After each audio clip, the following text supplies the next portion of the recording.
There we go. Welcome, guys, to Gaming News Wednesday. That's freaking weird. John's on a 3-stream streak again. Hey Joe, how's it going?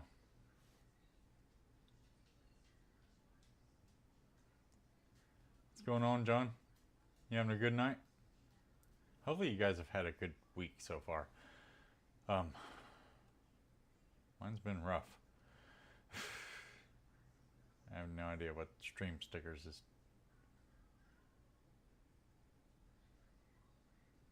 Really? Oh, that's because I'm on the wrong. Yeah. Stream stickers is right. It's not set up. I'll have to get to that. It is way too quiet in here. I've got to get the stream music going. Here, 1 second, guys. This 9 o'clock stuff is a little rough at first.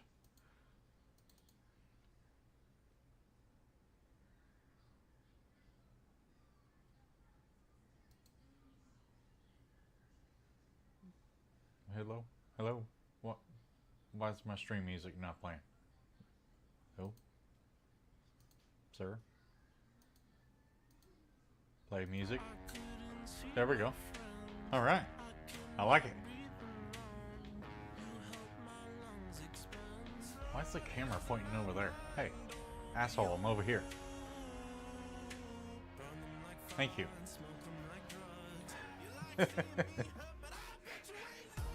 Cussing at my freaking camera. Alright guys, how are you guys doing? Hopefully you've had a good week. I'm not gonna lie, mine's been rough. My regular job is taking up way too much time. Like, I haven't been able to get nothing done. I wanted to make shorts for this channel so you guys would have the juicy news before we got to this live stream tonight. Wait a minute, son of a bitch. Oops, my bad.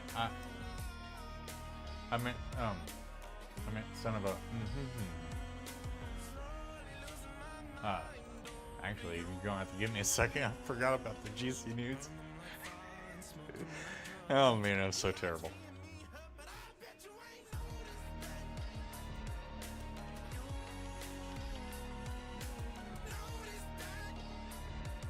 Come on, damn it. Where's my article? Shit, I don't even remember what fucking website it was on.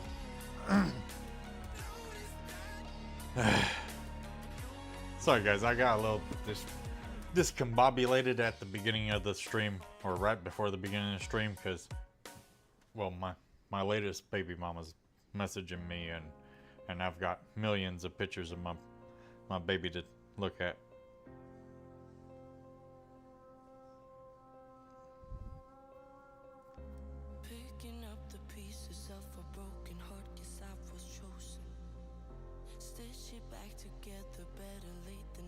Alright, I'll have to read that here in a little bit. I need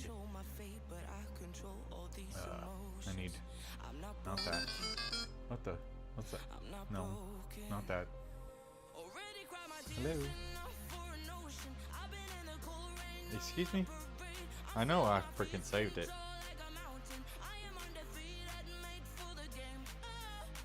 Are you fucking kidding me? Oh, there it is.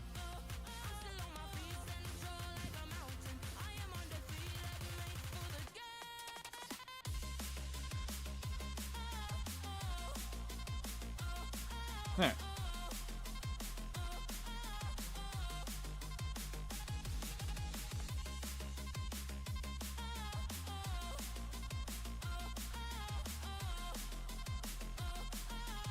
Oh, this one.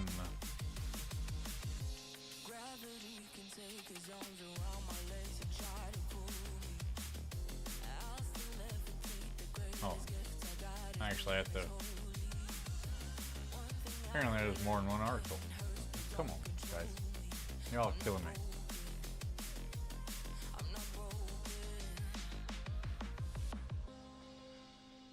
Okay, well, we'll go from this article, and yeah, we'll just let it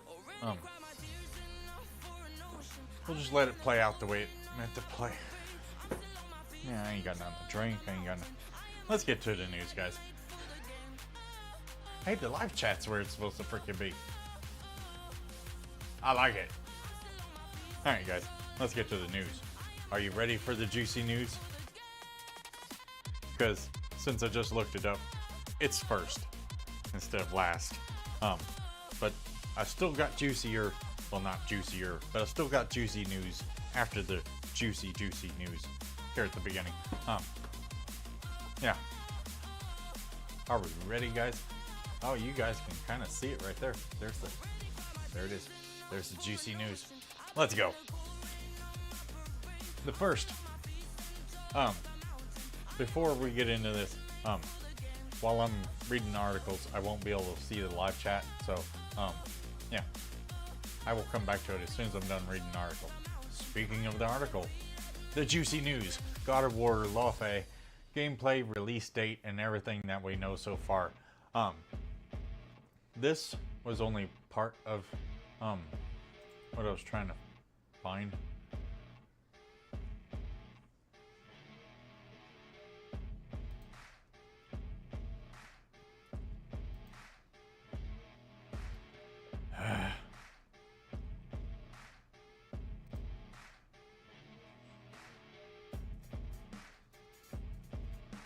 Seriously, like it was just yesterday.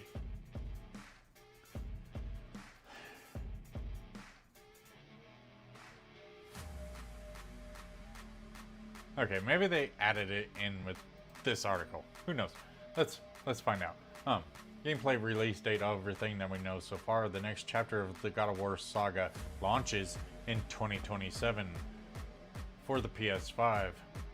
That's your juicy news. Well, part of your juicy news. It's not all of it, though. Kratos has been the face of God of War franchise for decades, but next year the story is shifting from the Greek god killer to his wife Faye. God of War Lofe is the first game in the franchise not to feature Kratos as the protagonist, but beyond that, the game looks like it could hit all the right notes for what fans expect from the franchise, with its mix of swords and sorcery, action, beautiful visuals, rich storytelling. Ahead of its release, here's everything that you need to know before God of War Lofe releases. The release date. God of War Lofe will launch on February 16th, 2027. The release date for the game was officially revealed during San Diego Comic-Con 2026 during the PlayStation Games panel. God of War Lofe platform. Unsurprisingly, God of War Lofe is launching on the PlayStation 5 exclusively. Recent reports claim that Sony is adjusting its strategy towards PC ports of its games, with the single-player projects being PlayStation 5 exclusives. If this is true, then that means that PC players shouldn't expect to see the new God of War game or other recent releases like Sorrows or Ghost of Yotei pop up on the platform in a couple of years after launch. Don't get me started on the whole PlayStation shifting their crap to just being stuck on the PlayStation. We can't have it on PC. F you, okay? PlayStation, not you guys. But PlayStation, I'm sure you're not watching. But if you are, F you, okay? Will God of War Lofe have a physical disc release amid Sony's controversial decision to kill PlayStation 5 discs? It has been confirmed that God of War Lofe will have a disc release. It'll likely be one of the last major first-party PlayStation 5 games to get this treatment, as Sony will officially end production of disc games in 2028, January of 2028. So there will be less than a year left of physical discs being made by PlayStation when God of War Laufey releases. Who's developing God of War Laufey? Sony Santa Monica. I mean, come on. Who do you guys think's gonna?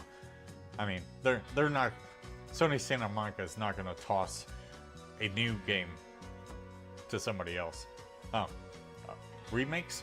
Yeah, possibly, but not a brand new game. Sony Santa Monica, the studio behind all the previous God of War games, once again steps to the main developer role as for this new project.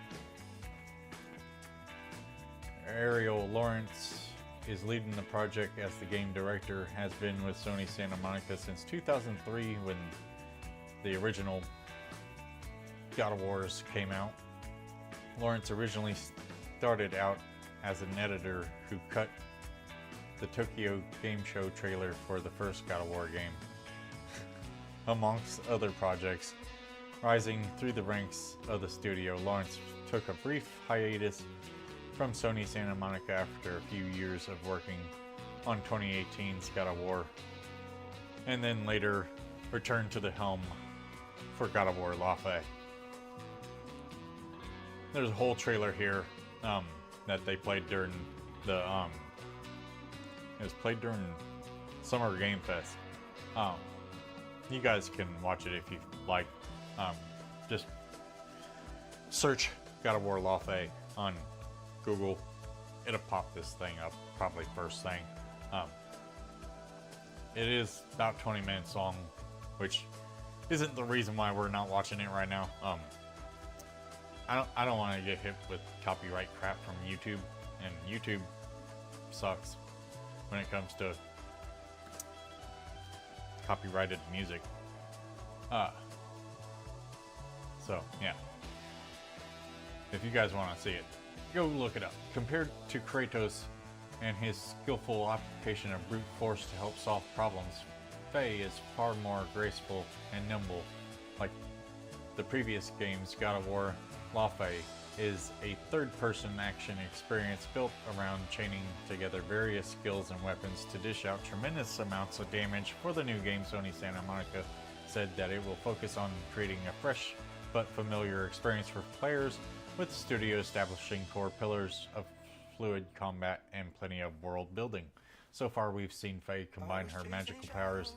She was the golden hand of the Jotnar, after all, with fast sword combos courtesy of the enchanted blade that she finds in the afterlife. By allowing Faye to move easier between ground and air without halting the action.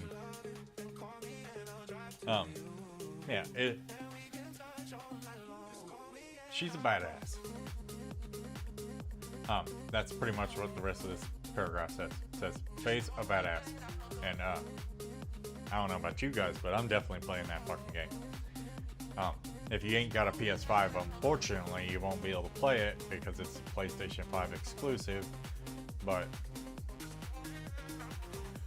it is what it is. That's freaking PlayStation for you. They're just pissing everybody off.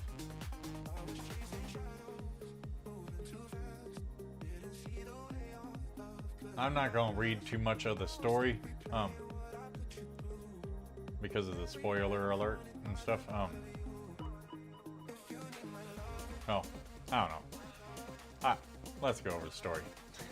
I mean, if you're watching this live stream and I'm talking about God of War Laufey, I'm assuming that you've played all the other games. So spoiler alert, Faye's already dead. In God of War Laufey, awakening in the afterlife of the gods known as the Everyone, Faye quickly discovers that the plans she put in place to protect her husband Kratos and her son Atreus are now at risk, with ruthless gods from dangerous pantheons vying for power. Faye has to fight back against their tyranny to save the ones she loves. The first gameplay trailer showed off two of those gods Semet and I don't remember how to pronounce the lady's name. Beg? I don't know. I'm not even gonna try, because I'll probably butcher it. And the game will examine what happens to the deity after they die. Yeah, what happens when you die in the afterlife? Like, how many afterlives are there?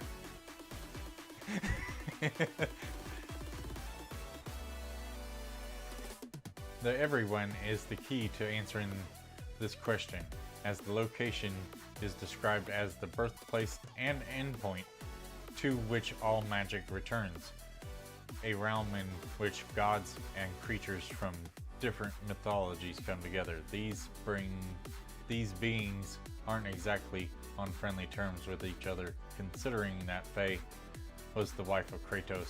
Several of the gods murdered by him might also pop up in this transcendent location, and we're betting that they won't be too happy to discover Faye's connection to their murderer. Quick thought, guys. I've done several shorts on the boat captain from the first God of War game.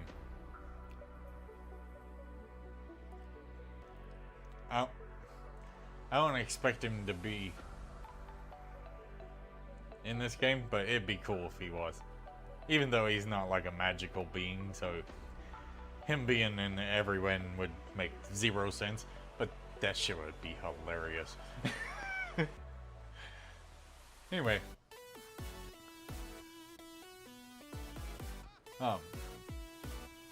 We're gonna skip past the stars of... Oh, actually, the stars of God of War La Faye. Faye will be played by Daredevil and True Blood actress Deborah Ann Woll, while certain small corners of the internet and one pizza... What? While certain small corners of the internet and one pizza brand's social media account have been whining about the next God of War featuring a different protagonist, Woll has wisely decided to ignore the trolls. Faye will be joined by 2 more characters in her quest, a curious cosmic cube named Frantic, played by The Boys star Jack Quaid, who wore a cube-shaped harness during the motion capture session, and Rue, the enchanted ribbon guardian, voiced by Perlina, however you say that last name, Lau? Creamery? What the fuck? Okay.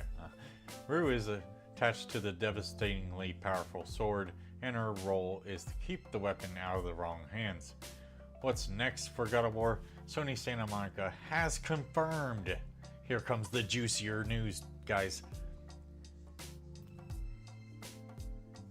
Sony Santa Monica has confirmed Kratos will return in a brand new game set after the events of God of War La Faye, and beyond that, fans of the Greek saga can also look forward to the remake of the God of War trilogy coming sometime soon. They haven't shown any footage of the remakes of the first 3 God of Wars, so I'm really excited about those. A live-action TV series adaptation is also in development, but following a major injury, the lead actor Ryan Hurst has had to vacate the role of Kratos. Casting has now been underway to find a new actor, which we talked about this last week. Well, this past Friday on Gaming News Friday.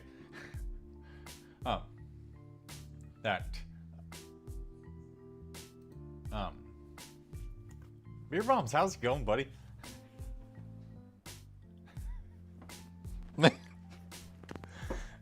Oh, man. Alright. Shit. I can't zoom in. My freaking thing's not open. Damn it. Come on. Open. Don't give me that crap. Just open.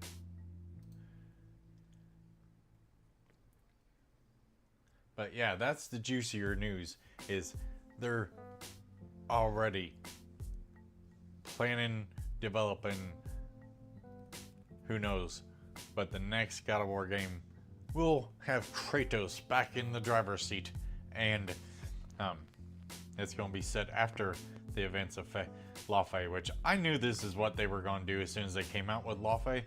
Everybody wanted to complain and whine that it wasn't Kratos and stuff, but you know, it's okay. Faye looks plenty capable of handling her own. That being said, look at you, Joe, rocking that subscriber badge over there. But Beer Brahms, will she be in the nude? I will definitely play if she's naked swinging a blade. I had to highlight that because that was hilarious, and I wanted everybody to know what the hell I was laughing at. Yeah, it should be good. Yeah, I'm actually looking forward to God of War Lawfey. I knew when they showed off God of War Lawfey, I knew it was going to end up at the end. She was going to either pop back up in the real world and be with Kratos and her son, or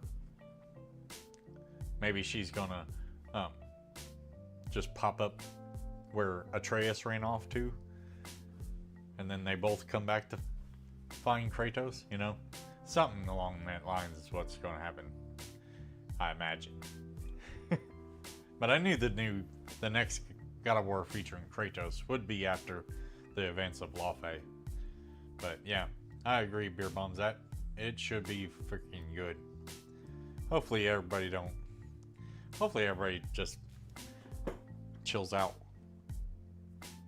about the whole not Kratos thing, you know? Can't always be Kratos. Like, they were talking about doing a Atreus spinoff, but I'm thinking that they're gonna mix whatever they were planning with Atreus in with Lawfey. I don't have any evidence to support that. It's just it's what I suspect will happen. Does anybody else have anything else to say before we move on to the next article? Because I don't know if you guys, well, I know you guys can see the tabs at the top. Like, most of them is news. So we do have to get to that. Get to the news. If you guys ain't got nothing else to talk about, I'll get on to the next.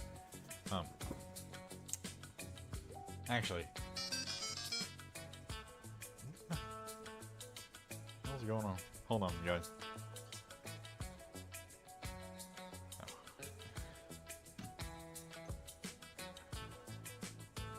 Hey, the latest subscriber, Cadet, down there in his latest subscriber box. Good to see it actually works. Like, the latest follower and stuff's supposed to work too. The donation and cheer, I don't exactly have a way of setting those up, I don't think. StreamerBot, or actually no, the latest follower ain't working either, because for some reason, not StreamerBot, but oh, what the hell is it called?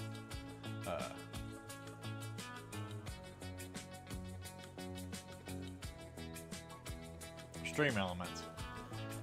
Stream Elements. I've heard they're going away.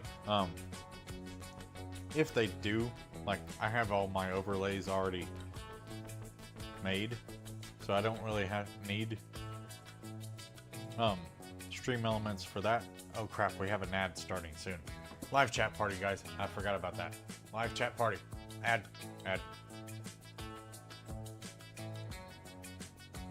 I hate this. There we go. Ad. Hit me up in the live chat, guys. It's live chat party time. Ah, crap, I can't live chat that way. Oops. I didn't mean to close it. Okay, yeah.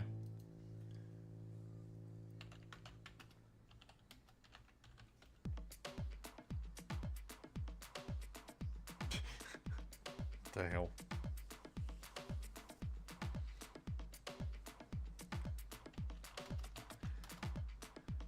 During the ads, we do a live chat party where we just talk to each other in the live chat.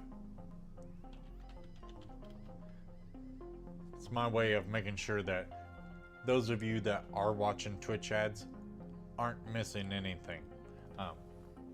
Because I don't want you guys to feel like you're missing anything. Especially if you're going to be nice enough to watch the ads. And by the way, that is the easiest way to help support the channel. But yeah. I'm not gonna...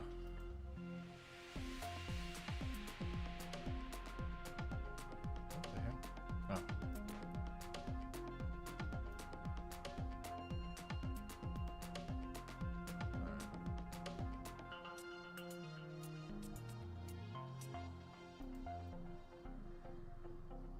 I do see you over there on YouTube.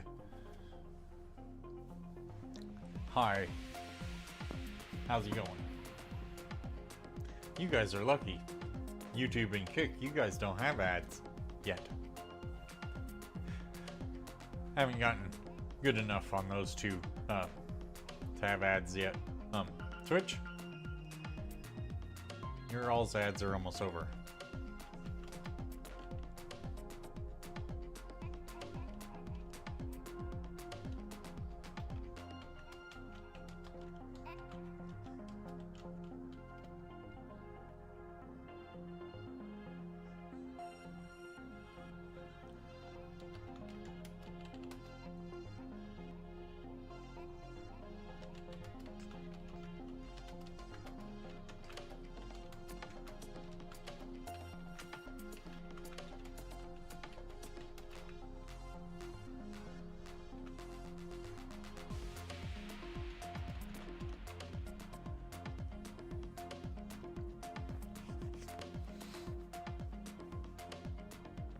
All right, the ads are over, guys. And we got a good little bit of time before the next ad break. So let's get to the news, guys. But just so you, wait a minute, before we went to ads, just so you guys know, if Stream Elements dies or grows away, I've got all my overlays ready to go. The only thing is I won't have the alerts that pop up down there. Yeah, we'll see what happens. Why did my stream music stop? Oh, okay. That was a long switch. Okay, let's get to the news, guys. I just wanted you guys to know that, yeah. No matter what Stream Elements does, we're set over here. Alright, let's get rid of this God of War Lawfare news.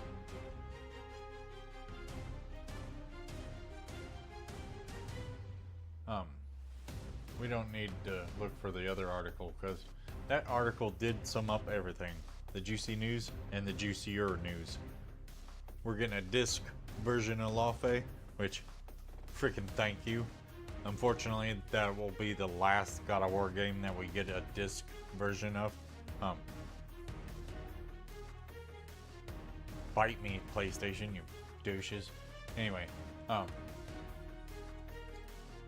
next up is, seriously, don't buy a Windows 11 PC with 8 gigabytes of RAM. Please. I know you guys are looking to save money when you're buying a PC or a laptop or Apple laptop, whatever you want to call their things. I'm not an Apple person. But yeah, if it's got 8 gigs of RAM, do not buy it. Before you fall for lower starting prices on Windows 11 laptops or PCs, know this: 16 gigabytes of RAM is the absolute minimum you should accept. And that's because 16 gigs of RAM is enough to play modern games. It's enough to do whatever productivity that you need to do. If you're planning on having a million tabs open and stuff, then you might want to go higher than 16, but don't buy one with only 8 gigs of RAM. I won't even know why people would sell a PC with 8 gigs of RAM. Like, I have my own PC business. I got a flipping PC over here for sale. That damn thing has 16 gigs of VRAM, or 16 gigs of RAM in it. DDR5 RAM. By the way, it's like a freaking mortgage payment over there. But yeah, don't go so cheap that you gotta have a computer that's being bottlenecked by 8 gigs of RAM. Microsoft is selling an updated Surface laptop with 8 gigs of RAM.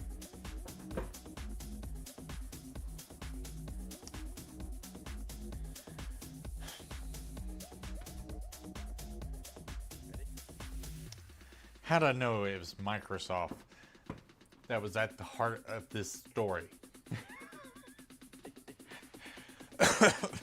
Microsoft's selling a Surface laptop with 8 gigs of RAM, and PC manufacturers will undoubtedly follow with similar spec models due to the ongoing RAM price crisis and success of Apple's MacBook Neo.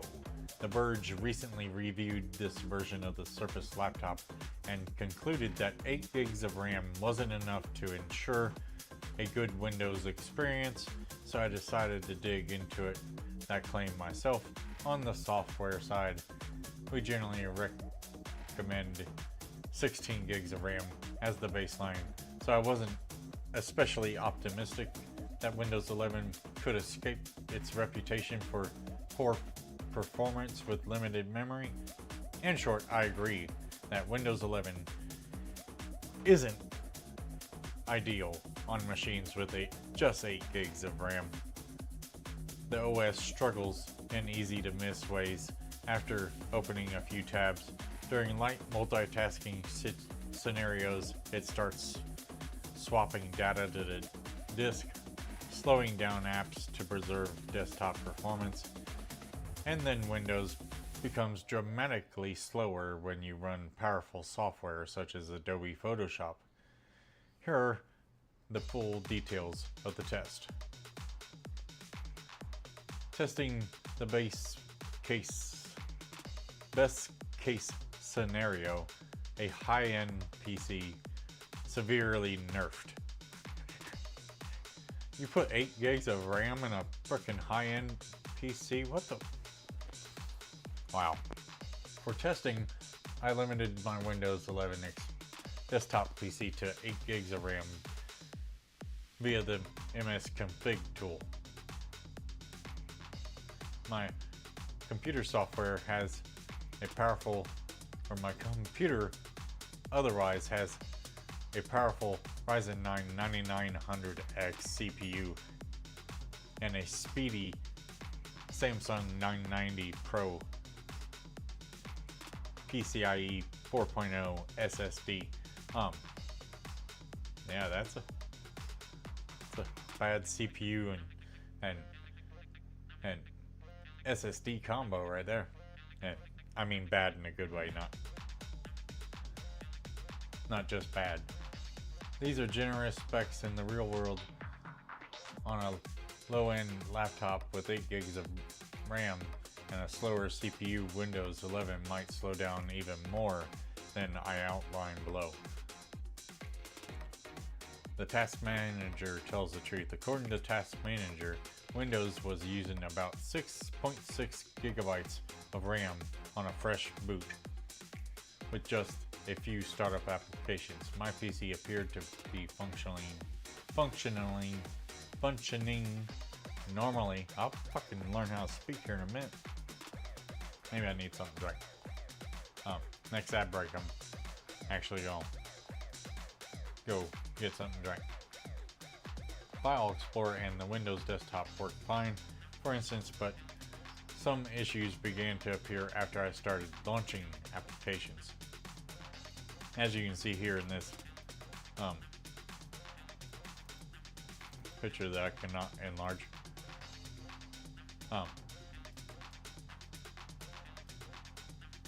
Yeah, it was just blasting that 8 gigs of RAM the entire time, pretty much.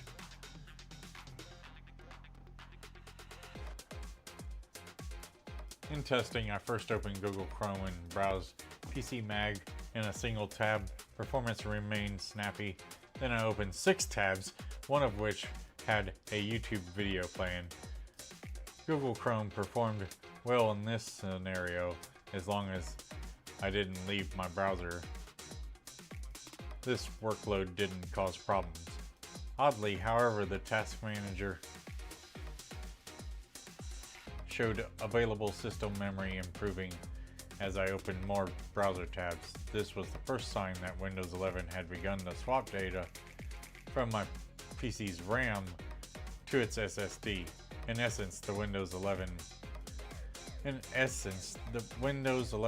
moves data from RAM to the page file in system storage, transferring it back and forth as necessary to compensate for the lack of RAM. It's not encouraging that it had to do this so early in my testing. Like multitasking triggers a quiet game of SSD swap fest. To push the PC further, I launched Spotify. Despite being a web-based application, Spotify used only 220 megabytes of RAM during the testing to play music. I continued streaming a video and found I could browse the web in Google Chrome as before. I also launched Slack, which used another 657 megabytes of RAM. Music and video streaming continued without stutters and the computer remained usable. However, Windows 11 had already begun silently limiting the PC's performance. When I navigated to new web pages in Google Chrome, clicked around in Spotify, or just restored the Slack window after it was minimized, for example, these actions felt noticeably slower. Why? Windows 11 was quietly shuttling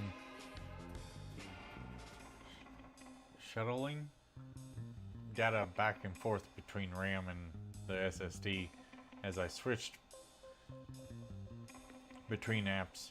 If you didn't know what you were looking for, you might just think the applications or web pages were a little slow. Again, this remains a very reasonable workload. So these slowdowns are indicative of serious optimization issues. You can see here the Google Chrome was taking like 2 gigs of the or 2 gigs of RAM. Then that was after it was moving stuff back and forth.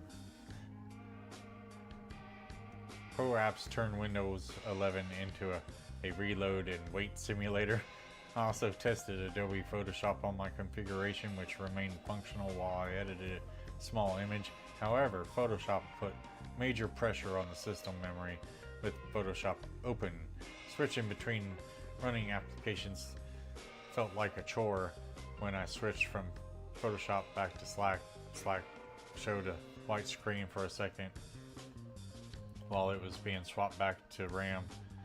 Google Chrome also unloaded tabs in the background to free up memory, forcing them to reload when I clicked them Professional applications tend to use a large amount of RAM anyway, and they perform noticeably worse when the Windows starts to swap data between the RAM and storage.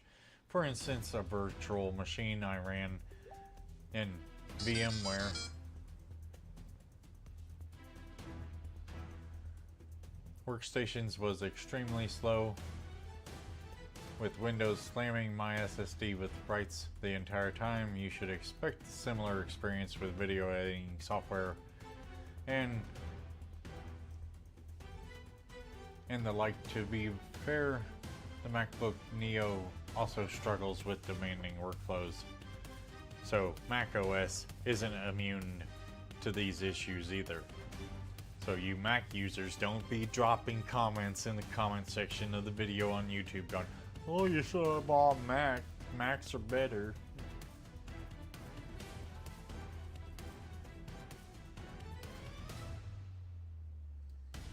Let's not have that argument. What in the hell is going on my goddamn phone? Give me 1 second, guys.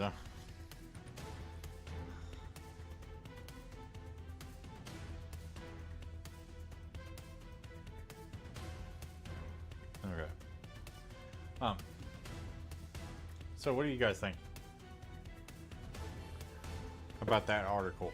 Not exactly not exactly groundbreaking news, but for those of you that aren't like computer savvy or whatnot, it's good news for you guys, because it tells you guys that to not buy don't buy a computer with only 8 gigs of VRAM. It will limit you in ways that you don't want to be limited. So, yeah. Just don't do it. 8 gigs ain't enough, guys. You need 16. 16 gigs of VRAM. Not VRAM. Well, 16 gigs of VRAM is awesome as well, but that costs an arm and a leg, and I don't know, might cost both legs and an arm now. But yeah, don't go lower than 16. There's a reason why that PC over there that I'm selling has 16 gigs of DDR5 in it. One, it's the perfect amount for that PC. It's not got a Mac Daddy processor in it, or Mac Daddy anything in it, for that matter. So yeah, 16 gigs of VRAM or 16 gigs of RAM works good with that system. And most systems will work fine with the 16 gigs of VRAM. Just make sure that's the minimum that you guys are looking for, and you'll be fine. Also, while we're on the subject of RAM, and I keep saying VRAM, I don't know if you guys have looked at GPU prices lately, but oh my god. My graphics card, brand new right now, costs more than my OLED. I mean, it wasn't much cheaper than my OLED when I bought it brand new, back when it first came out, but yeah, now it's more than my OLED. Crazy. Speaking of VRAM though, a lot of people will tell you that 8 gigs of VRAM isn't enough, but if you're only playing in 1080p, 8 gigs of VRAM is just fine. Now, if you're playing in 1440p, some games are going to struggle with that 8 gigs of VRAM. But, yeah.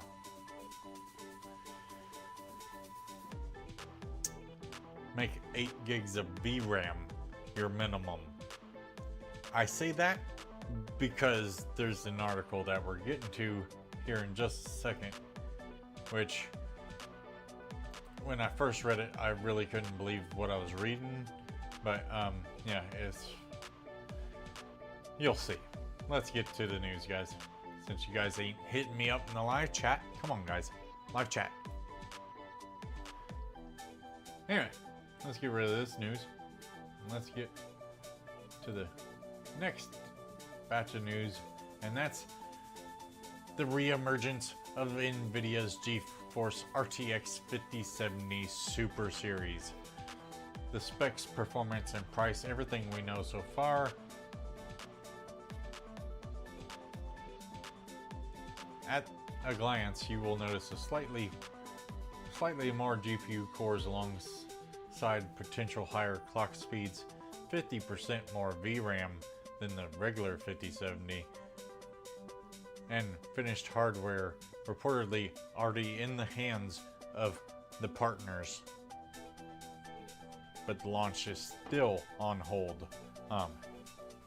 It's amazing that the partners have the cards, the GPUs, and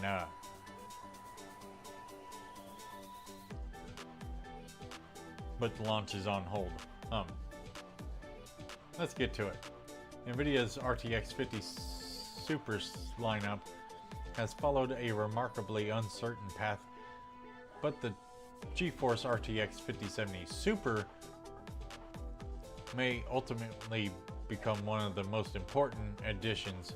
Unlike the higher-end Super models, which are largely expected to rely on additional memory and power, the RTX 5070 Super reportedly combines a slightly larger GPU configuration with a substantial increase from 12 gigabytes of VRAM to 18 gigabytes of GDDR7 VRAM. Just to get the specifics out there. Nvidia RTX 50 Super refresh, finished hardware, unsettled launch economics. Before we dive deeper into the 5070 Super, let's first discuss the broader 50 Super lineup. Nvidia's upcoming consumer GPU refresh isn't expected to introduce a new architecture, but rather expand on the existing architecture of the Blackwell family, with higher VRAM capacities and modest improvements in core counts and power limits. In the 5070 Super's case, Nvidia is rumored to a slightly larger GB205 configuration with an increase from 12 to 18 gigabytes. We just went over that. Why are we saying the same thing in two paragraphs? Like, you guys see that? Like, this paragraph ends the exact same way this paragraph ends. Come on, guys. Make me sound like an ass on fucking YouTube, Twitch, Kick, Live. Come on, guys.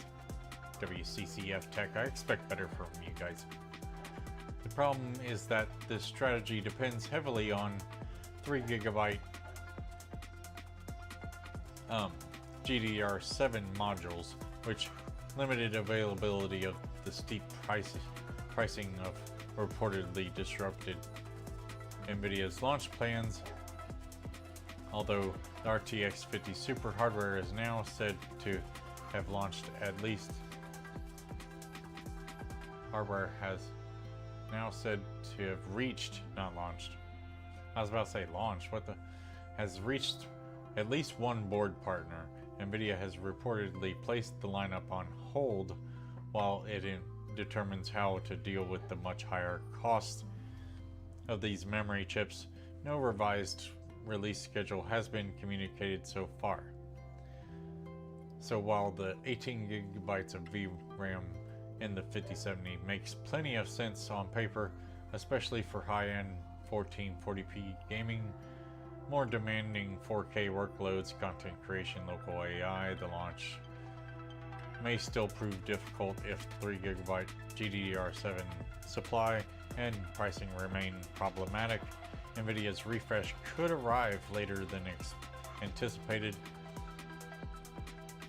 in limited quantities, or at a price that undermines the value proposition buyers typically expect from the Superclass upgrade.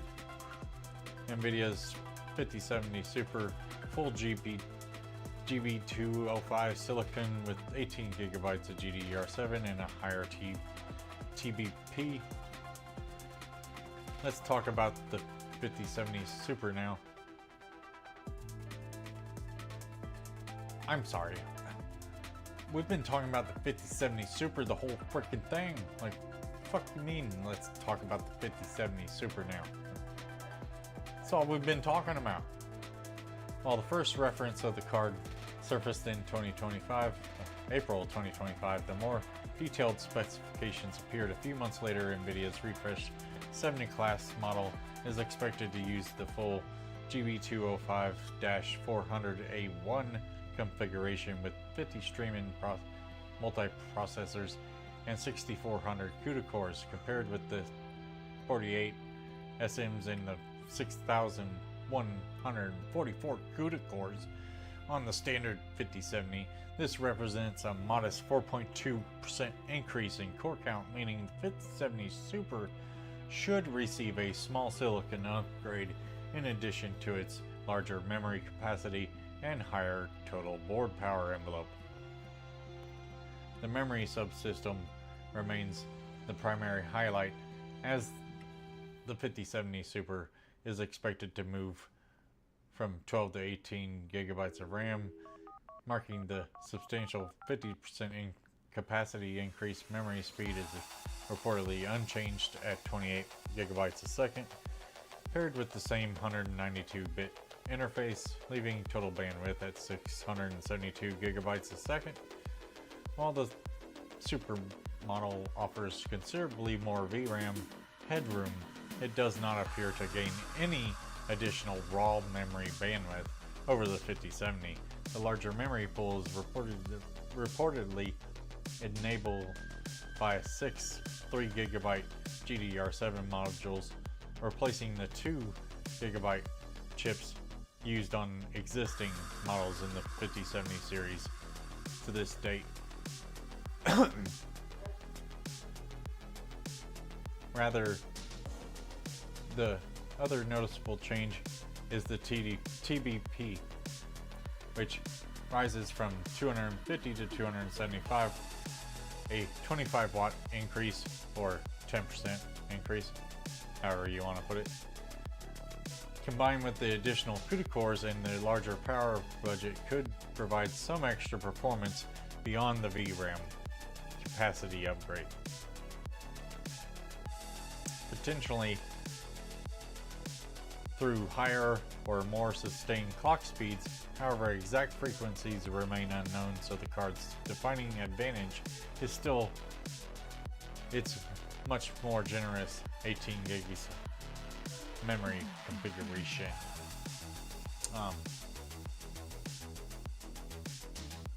That's just comparing the two, which we pretty much just did. I'm not going to go back over it. You guys see it. 5070 Super expected performance, small compute uplift, far more memory headroom. In terms of raw performance, users should not expect a generational leap with the 5070 Super. However, unlike the 5070 Ti Super, the GPU is rumored to receive a modest compute upgrade, moving from 6144 to 6400 CUDA cores alongside a 275 board power target. That amounts to only around 4% more cores, so the baseline gaming uplift over the standard 5070 will likely remain relatively modest unless Nvidia also introduces meaningful higher clock speeds. The difference could become more noticeable in demanding scenarios where the 5070's 12 gigabytes memory pool starts to become a restriction. At higher resolutions with higher textures, ray tracing, path tracing, extensive game modes, larger open world environments, applications running in the background. The 5070 Super's rumored 18 gigs of VRAM capacity should provide considerably more breathing room and help avoid VRAM capacity related compromises.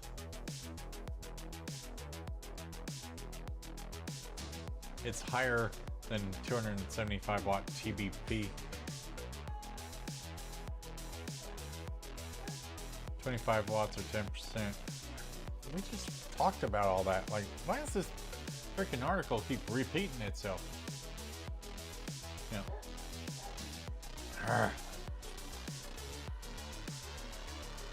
Alright, yeah.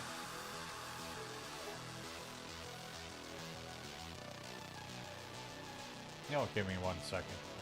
I'm gonna step over here and let the dog in the house.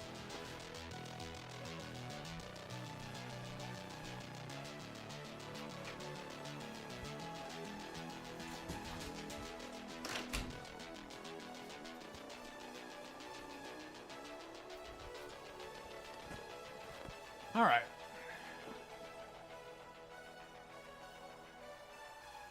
Watching? You're watching? Well, I hope you're watching, Joe. Alright, I'm not gonna dive a whole lot into this article. We all know the 50 Super Series isn't gonna be a generational uplift. It's just a minor increase over the regular 50 Series cards. So if you already have a 50 Series card, upgrading to the Super Series is not a good idea.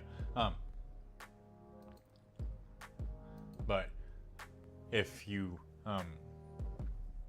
don't have a 50 Series card and you're going from a 30 Series or a 40 Series card, then I'm not going to tell you to wait for the Super Series unless you want that 5070.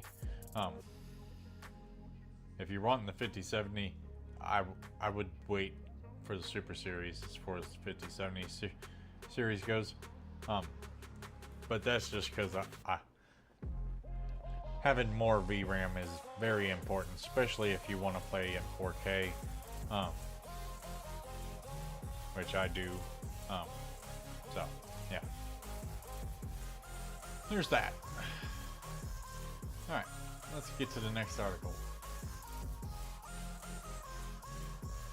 Big tech demanding deals that smooth out memory prices, says SK Hynix. I did put you guys on the right screen, right? Okay, good. South Korean memory maker SK Hynix has revealed that it's stuck around 10 long-term supply deals with key customers, many of them AI players, and hopes the deals smooth out volatile memory prices.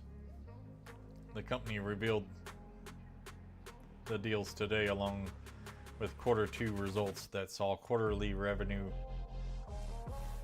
reach $79 trillion. I don't know if I want to read the rest of this. This sounds like it's going to piss me off.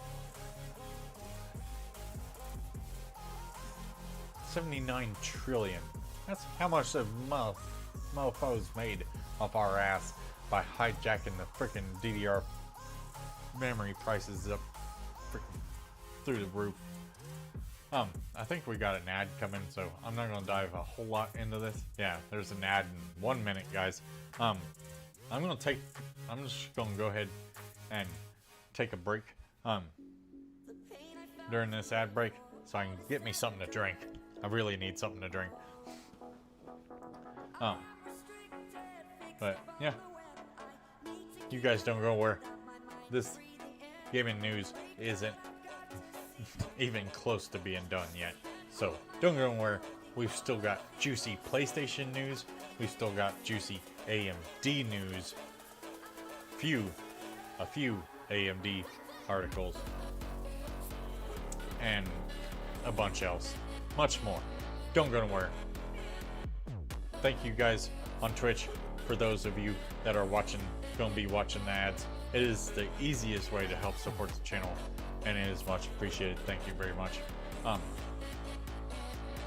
Usually we throw a live chat party during the ads, but I actually need to step away from here and get a drink, so I'm going to do that, and I will be right back, guys. Don't go worry.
Hi guys, how's it going? We are back. What the hell? Hi, what are you doing? You're supposed to be... Hello? Yo. Expensive camera, I'm over here. You piece of crap.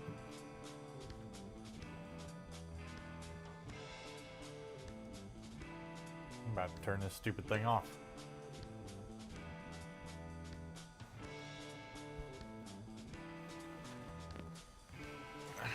I'm about to break this fucking thing. Stupid fucking thing.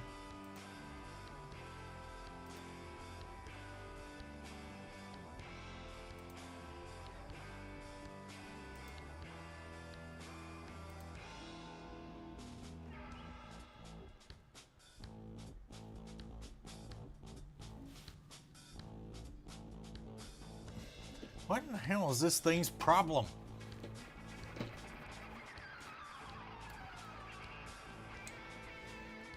Piece of crap.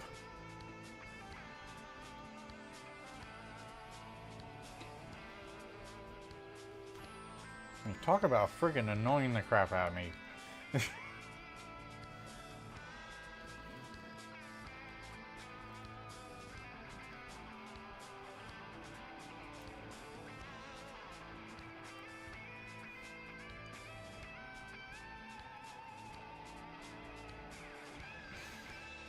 Why does this thing keep... You know what? I'm about to turn this fucking thing off. Thank you. Why is it not showing up on the freaking camera now?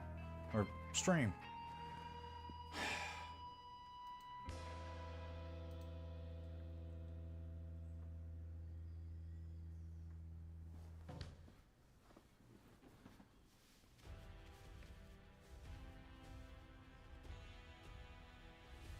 There we go. All I wanted to do was zoom. I just wanted to zoom in on myself. Like, that's all I wanted to do.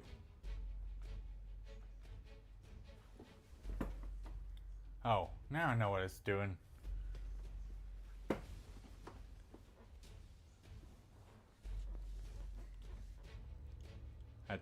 Never mind. I ain't even gonna get into it. Anyway, yeah. Y'all hit me up in that live chat.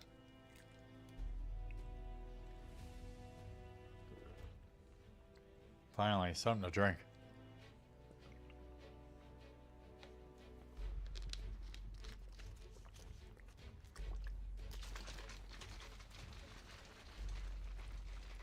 Hopefully you guys have found the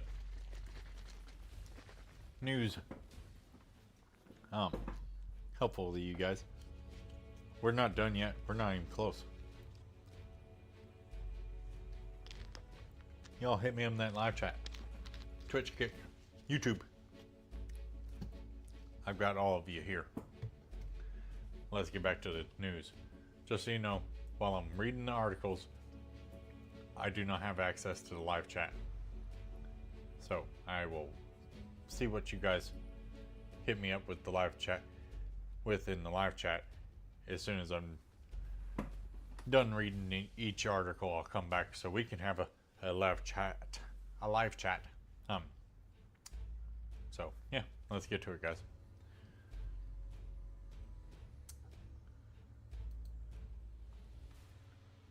Now, we were reading how SK Hynix made like trillions of dollars off of our RAM because they want to increase the prices and all that other good crap. But yet they're demanding deals to smooth out memory prices. Come on, man. Underlying all that growth was an average 30% increase in average price consumers paid for DRAM, a 50% rise in prices paid for NAND memory, along with increased shipments. But the company predicted slow growth in quarter 3, with NAND shipments rising by a single-digit percentage and about 10% more DRAM to leave SK Hynix factories Some of that memory will be HBM4, which execs said will ship in increased volume and mean average selling prices rise higher still, as will our earnings. Of course, because, that's all they give a crap about. And I get it. I mean, you're a company, the numbers are the most important thing, but, well, they're not the most important thing, but they're pretty high up on the list.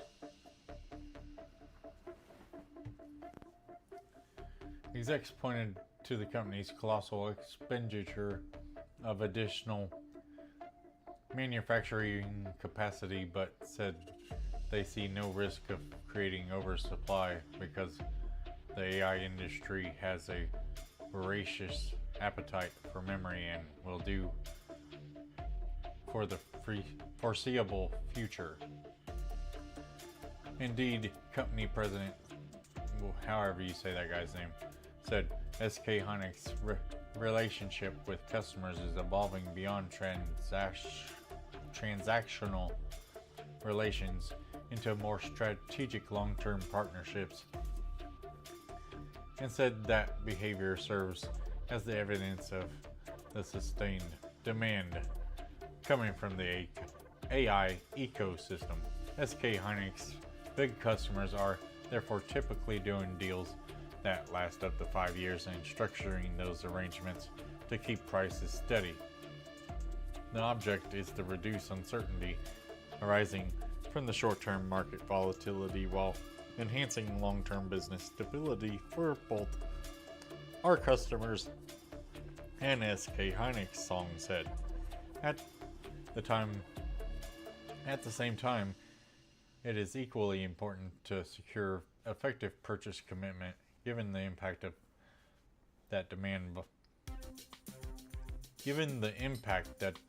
volatility can have on the memory cycle, he added.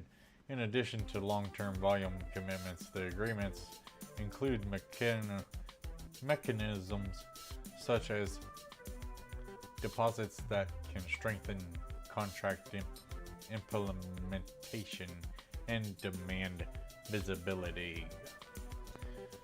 All of which sounds rather like SK Hynix big customers are trying to keep memory prices low.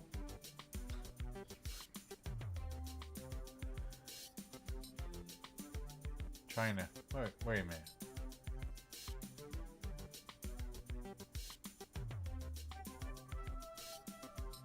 Trying to keep memory prices as low as possible by helping the Korean company to manage its cash flow so it can keep cranking out more chips.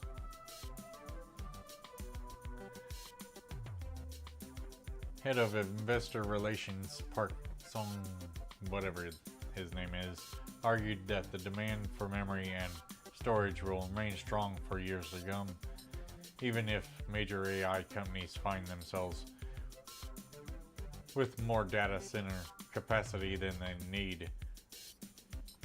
Park said hyperscalers leasing their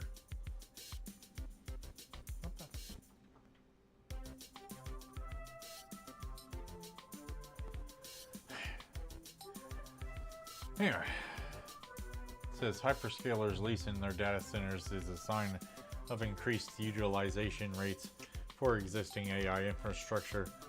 He also brushed aside adoption of more efficient models as a trend that could be bad for memory sales. No, really.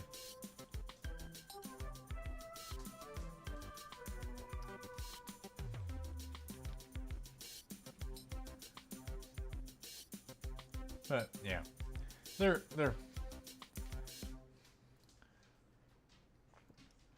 SK Hynix is wanting them to. They're trying to fix the RAM situation. Honestly,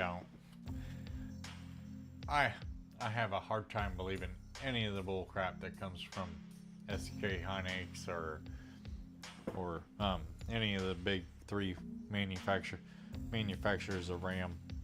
Um,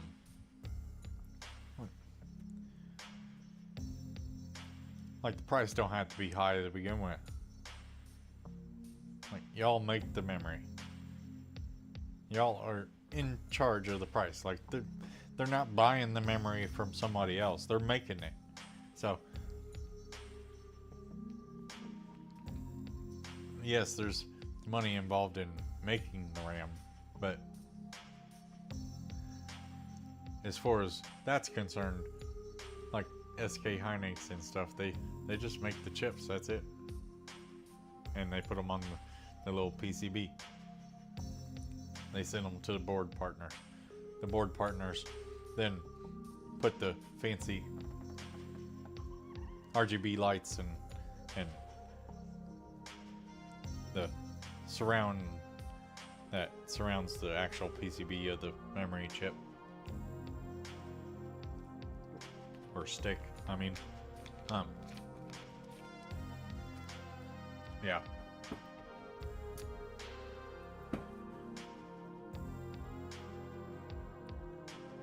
Alright, let's get to the news let's get back to the news since you guys ain't hit me up in the live chat. Come on, guys.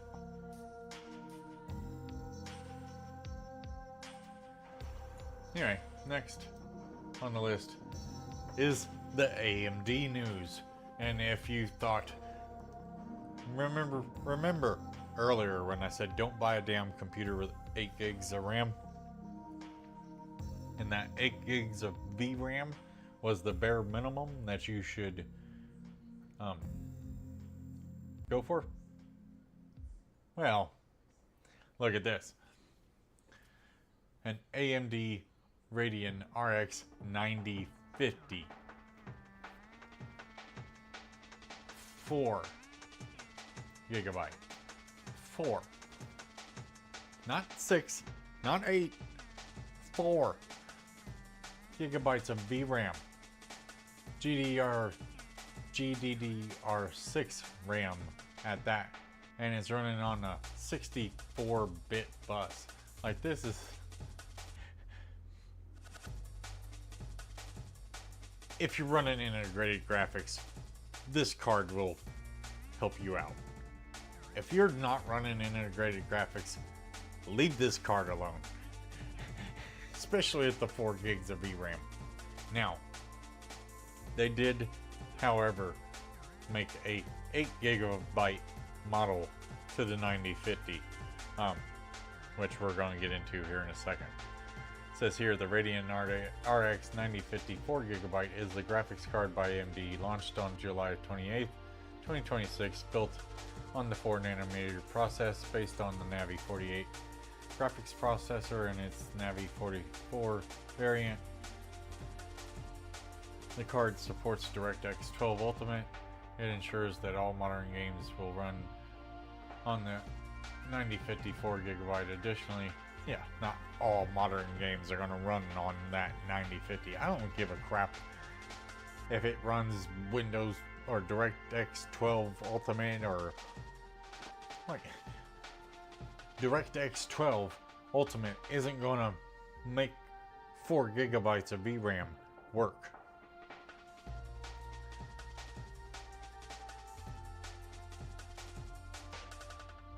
And it says here the relative performance of the RX 9050 4 gigabyte is in between the RX Vega 56 and the Radeon RX 5600 XT, which is not ideal. I mean, if you have a 5600 XT, good. Run that motherfucker. Because, I mean, those 5600 XTs have 8 gigs of VRAM. Oh look, my 1070 Ti is above the brand new 9050. That's actually what I have in the streaming PC. That's what's running the stream, is a 1070 Ti. And it's better than the 9050.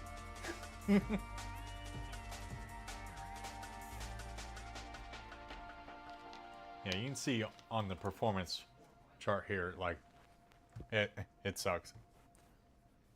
do not buy the 4 gigabyte model. Now the 8 gigabyte model, that might be a different story.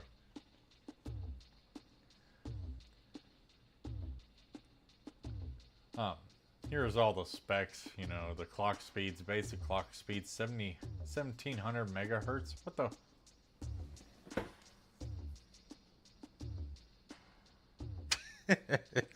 Oh man. Yeah.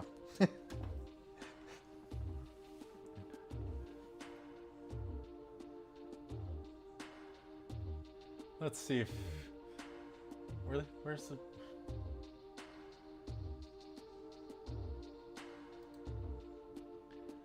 here it is. AMD launches Radeon 9050 XT or 9054 and 8 gigabyte SKUs with first design from ASRock, the Challenger.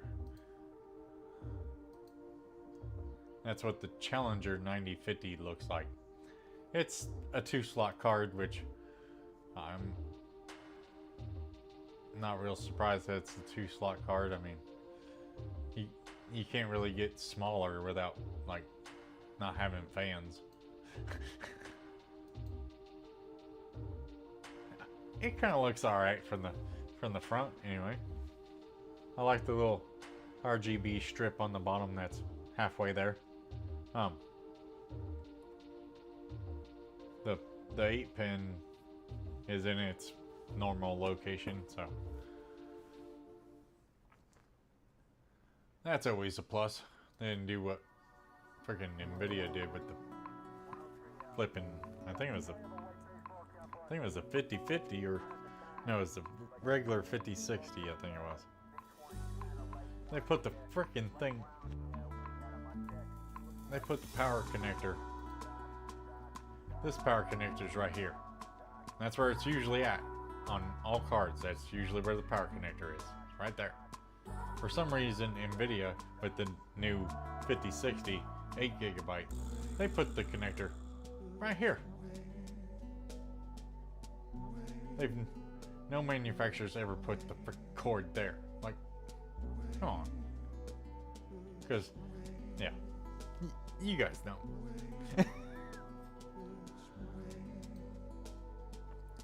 Anyway, the 8 gigabyte model could prove to be, says AMD has shipped the lowest tier RDNA 4 graphics cards. The OEM and board partners introducing the RX 9050 4 gigabyte and 8 gigabyte variants. The 4 gigabyte model is a reduced version of the 9050 8 gigabyte with changes only to the memory configuration. Both cards feature 1024 streaming processors divided across 16 compute units and can boost up to 2.6 gigahertz clock speed. However, in terms of memory, the lower end GPU includes the 4 gigabytes of GDDR6 on a 64-bit bus, resulting in a memory bandwidth of 144 gigabytes a second, which is significantly lower than the 8 gigabyte version. See, that's what I was telling you guys. Do not buy that 4 gigabyte card. 8 gigabyte minimum. Remember that. Shopping for graphics cards, 8 gigabytes. Bare minimum.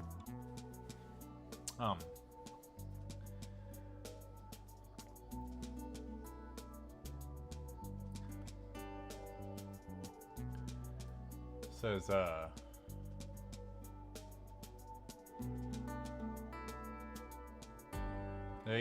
sorry guys, I lost track of where I was. The 8 gigabyte version of the 9050 uses 8 gigabytes of GDDR6 on a 128-bit bus, providing a memory bandwidth of 288 gigabytes a second, double the throughput. I know that's what that says, but that didn't sound right. that didn't. That sounded like something I shouldn't even been saying on Twitch, Kick, or YouTube. Throughput.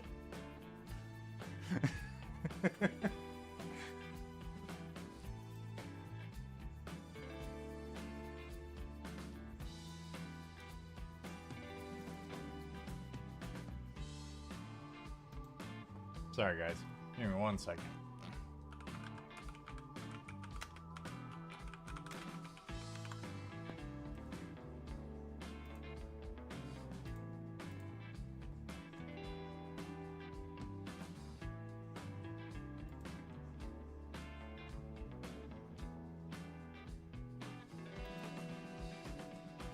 But yeah, do not buy that 4 gig card. Make sure you go with the 8 gig.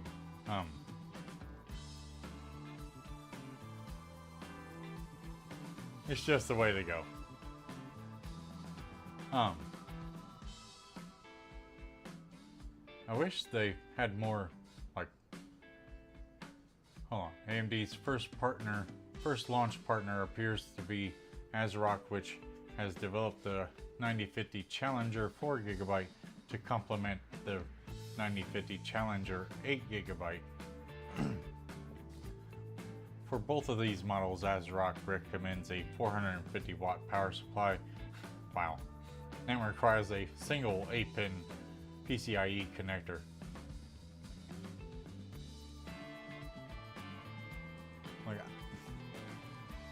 I actually have a smaller power supply over there. That thing would run the 9050.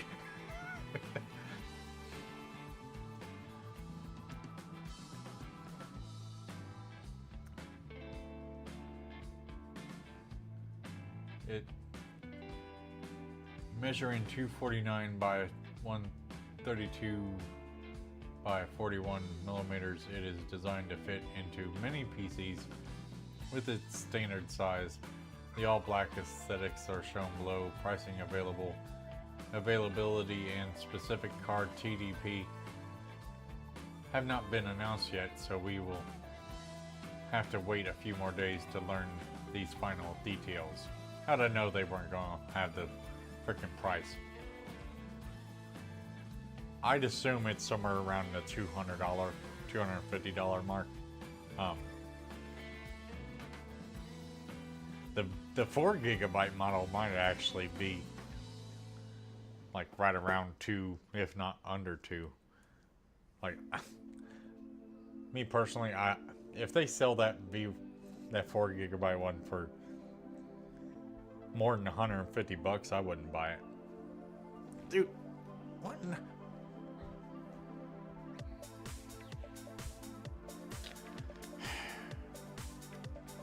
Okay, yeah, that's the 9050. What are you guys? Yo, Powdered Donuts, how's it going, man? You missed Beer Bombs. He came in at the beginning of the stream. I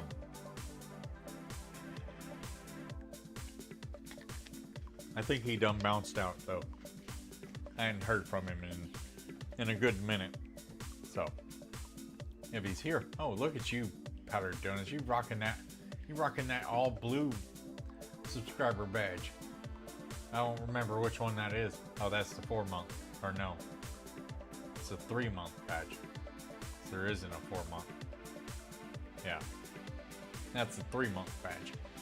So there's not a 4-month badge. You don't get another one until I think it's 6. 6 months you get silver MBG badge. It's good to see you, buddy.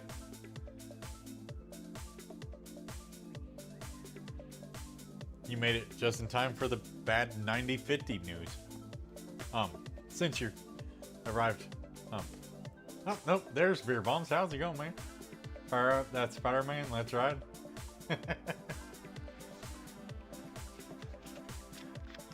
We actually didn't finish Spider-Man on Saturday.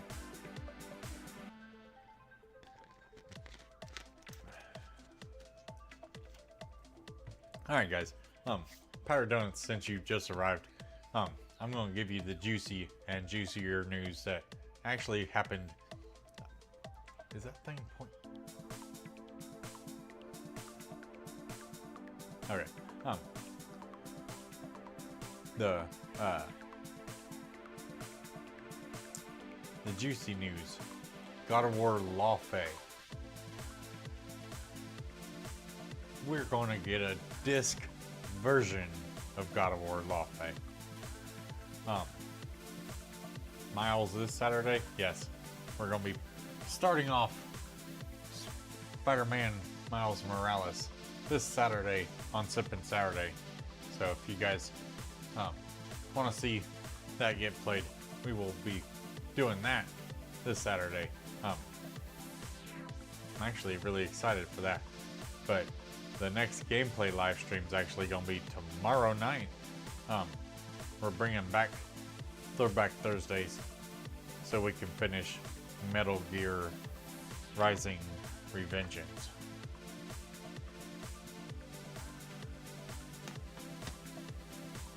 So that's the next gameplay live stream. What, we sipping Saturday? I haven't figured it out yet. I'll figure it out tomorrow though. Because tomorrow's payday. Tomorrow's when I usually go get the sipping Saturday festivities.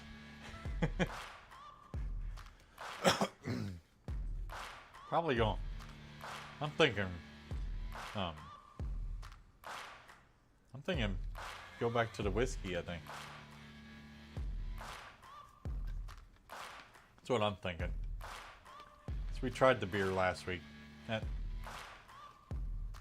was okay, but I don't know.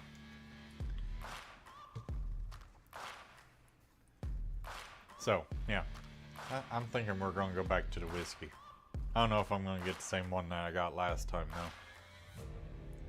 There's so many choices when it comes to whiskey. Whiskey and Bargs. That's a good idea. Sounds good.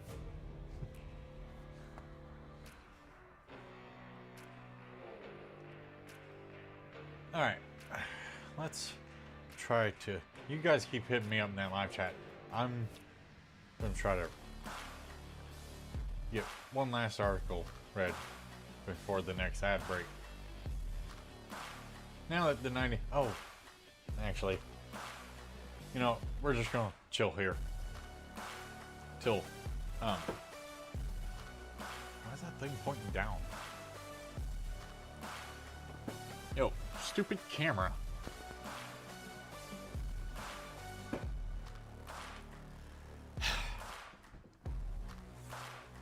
Had so much problems with that stupid camera tonight. Yeah, not only do we get a disc version of God of War Lawfare Powdered Donuts, but it's been confirmed that the release date for God of War Lawfare, I think they said it's February 16th, 2027? Pretty sure that was the date. If it's not, it's February 2027. And the juicier news is the next God of War game. We're back to playing as Kratos. Much as I suspected. That's why when everybody was whining about Lawfare having Faye in it and you playing as her, I knew that after Lawfare there was gonna be, like, she's gonna pop back up with Kratos and Atreus. You watch. She'll find a way back from the afterlife. What's your take on the all-digital future? Man. We only got like a minute and 50 seconds before the ad, don't? I'm not a fan. I will always love my physical media. Like, I still have movies, DVDs. Unfortunately,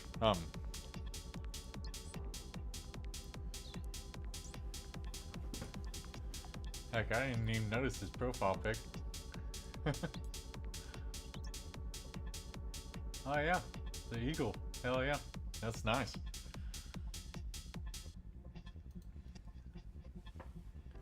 But yeah, I'm not a big fan of the all digital feature. This past weekend is a prime example on why an all digital feature isn't freaking great, isn't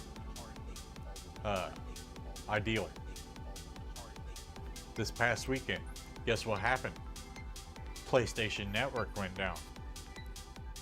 Guess what? Nobody could play any freaking games because they couldn't even log into their account to play the games.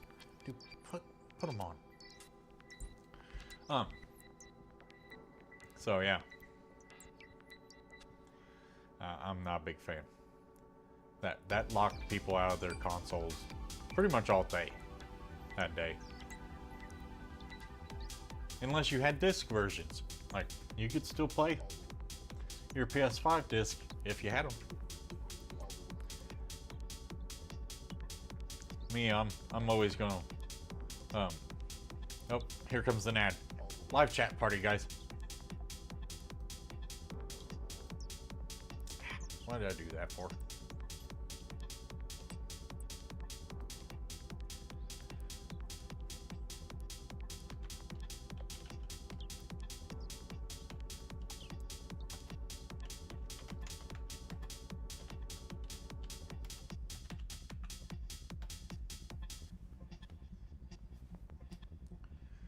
I don't think I can take this anymore. I might just break all the heartache, all the heartache, all the heartache, all the heartache, all the heartache, all the heartache, all the heartache, all the heartache, all the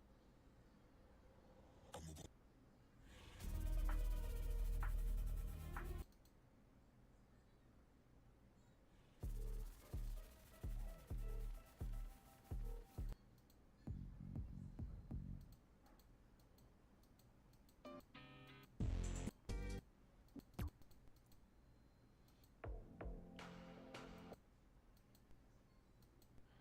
In case you're wondering what I'm doing, I'm hunting down that song that is much loved along in my playlist. Took me forever to find it. I really gotta go through this playlist. I think that's gonna be tomorrow's.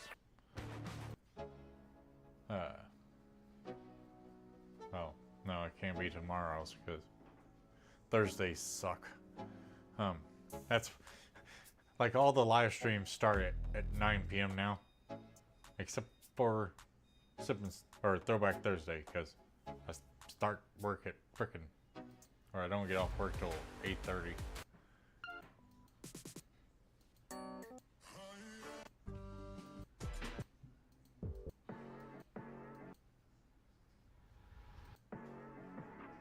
There it is.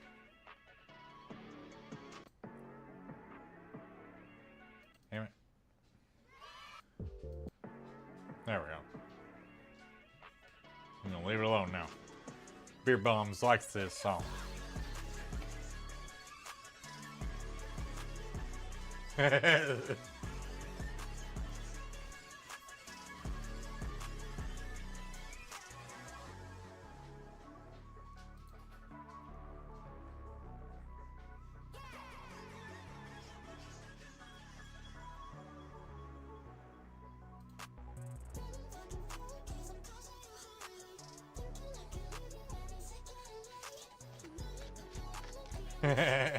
I mean, I had it, Powdered Donuts.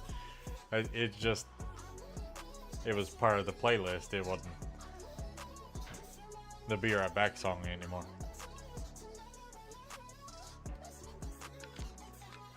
But I am going to put it back as the Be Right Back song on the regular Nickelback Gaming channel anyway. This is the news channel, so we, well, everything's combined on Twitch and Kick. we're back from the ad break now. So, yeah. You guys are always welcome to hit me up in that live chat, especially during the ad breaks. We have a live chat party, and yeah, it's just my way of making sure that you guys on Twitch don't miss anything while you're watching the ads, because I do very much appreciate you guys watching the ads. It is the easiest way to help support the channel. That being said, let's get back to the news. Now, while I'm reading the articles, I won't be able to see the live chat, but y'all keep hitting me up in that live chat, and I will catch up on chat as soon as I'm done reading the next article, which is more AMD news. AMD Ryzen with Zen 7 cores could be the last Zen family for AM5, as Zen 8 is likely moving to AM6 with DDR6 and PCIe 6.0 support. Of course, that's years away. Like, we haven't even started Zen 6 yet, more or less 7 or 8. They're calling for Zen 6, I think, sometime here real soon. It's like either at the end of this month, at the end of this year, or the very beginning of next year is when Zen 6 comes out. Then they said Zen 7 was going to be on AM5, but they didn't say anything about Zen 8 being on AM5. So Zen 8, that's supposed to be right around the time that the new next-gen PlayStation and Xboxes come out. So that could be why it goes from AM5 to AM6, but we'll see. AM4 went, well, I mean, it's still going, but AM4, even though it's not the current platform, still runs very well. What it says here, AMD's Zen 7 architecture might power the last Ryzen family for the AM5 platform, while Zen 8 could be the first on the AM6 platforms. AMD Ryzen 7 CPUs like the AM5 platform, first introduced in 2022, has seen 3 generations of Ryzen so far. AM5 has only been around since 2022, jeez.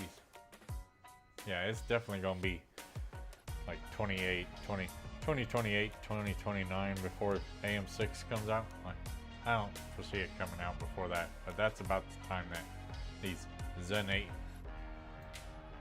CPUs are supposed to come out too. So the Ryzen 7000 Raphael series was the first, followed by Ryzen 8000G, Hawk Point, and the most recent Ryzen 9000 Granite Ridge series.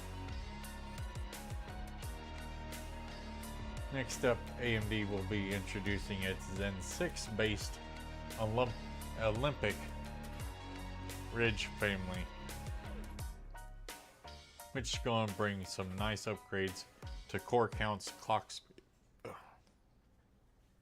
Sorry guys, excuse me. Nice upgrades to core counts, clock speeds, cache, and other architectural improvements on an improved process technology.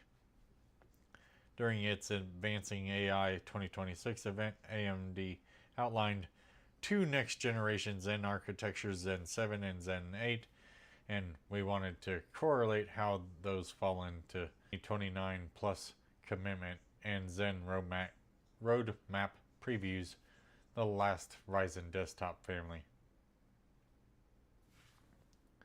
So first things first, AMD is committed to a 2029 plus roadmap for its AM5 platform. When the platform was first introduced, AMD committed to a 2025 plus plan, later expanded it to 2027 plus, and then this year they further expanded it to 2029 plus. See, it's probably gonna be 2030 before we see Zen 8 and AM6. Which I mean, I'm totally cool with that because I mean, I just got done putting the AM5 one together. Um, where was I? Damn it, I hate it when I lose my place. So this gives us at least one more Zen architecture or Ryzen family for the platform. So let's start with the discretion of the roadmap, or dissection of the roadmap. I'll learn how to read and speak one of these days. Maybe. One of the most obvious Ryzen family. The most obvious Ryzen family that makes sense after Zen 6 for AM5 is Zen 7. Zen 7 is aiming a 2028 release, but like Zen 6, Zen 7 is also most likely going to launch on servers first, followed by a desktop release. Zen 6 EPYC releases this year, while Zen 6 Ryzen launches early next year. So, Yeah, baby. so if AMD follows the similar 2-year cadence for desktops, we can expect a 2029 release for the Ryzen CPU based on Zen 7. AM5 is here to stay, getting multiple Zen architectures and products in 2026 and saying, okay, we see the window going out further. We have products that support it. We believe the memory ecosystem clearly supports this, and we have confidence that we'll be bringing new products and architecture to the AM5 platform through 2029, says David McAfee of AMD at Computex 2026. For Zen 7, AMD is going to adopt a next-gen process technology, likely TSMC's A16 or A14 or a mix of both. ACE AI Computex extensions support. That's good because my motherboard said it was AI ready. So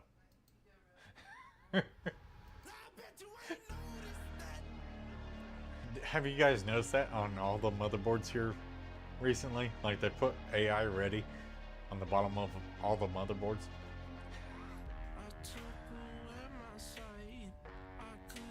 And we'll also be ready to support next gen LPDDR and MRDIMM memory.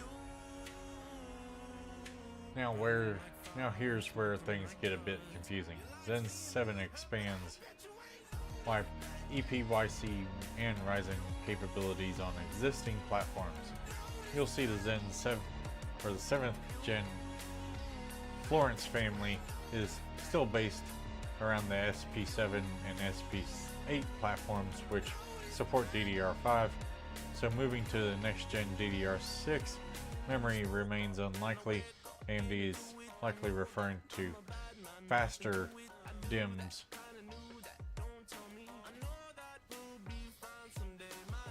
Faster DIMM technology as next generation.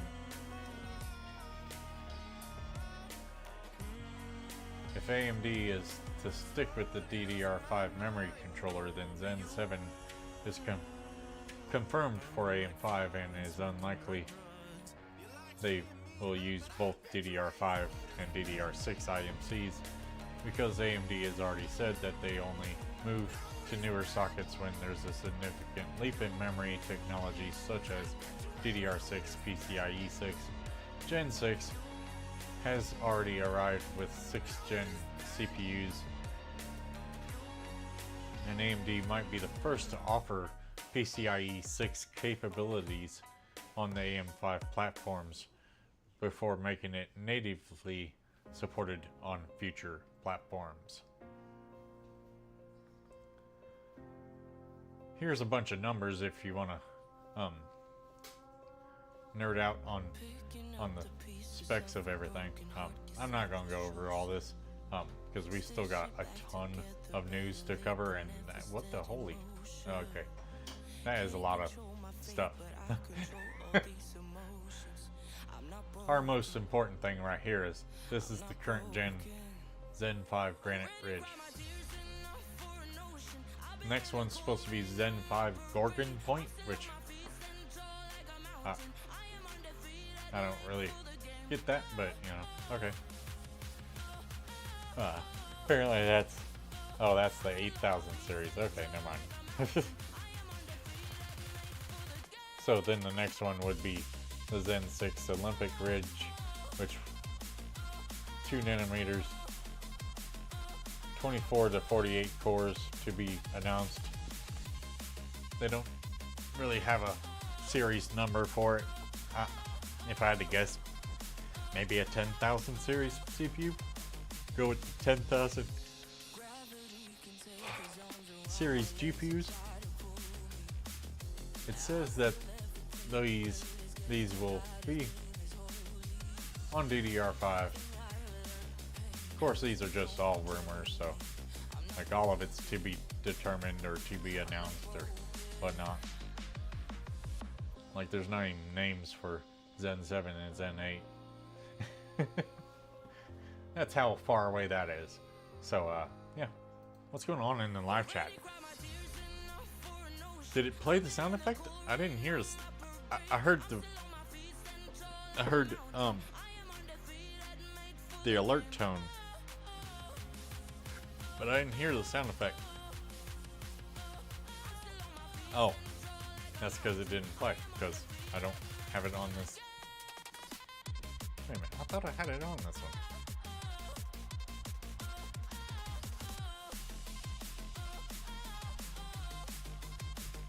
Yeah, it just wasn't on this scene. Oh, brother, this guy stinks! Old Cadet. He used to play that every time he came into the stream. Speaking of Cadet, he stopped by the shop this week while he was on lunch break at his new job or whatnot. And he gave me a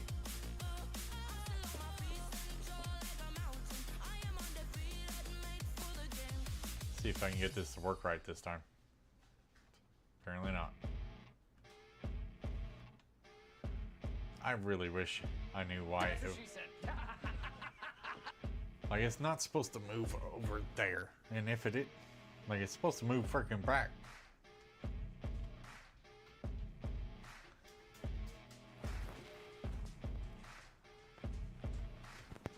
I don't know. Anyway. This is what Cadet got me. It's a Michael Myers duck. Now I was going to put my duck in my PC right here on the little platform that that way you guys could see him during the live streams. But my Michael Myers duck is slightly above average, but I'm afraid once I remove that platform and put my duck in my PC, you probably ain't gonna see him anymore because of the slanted metal here in front of that platform. So yeah, he actually got me a couple things. This Michael Myers duck.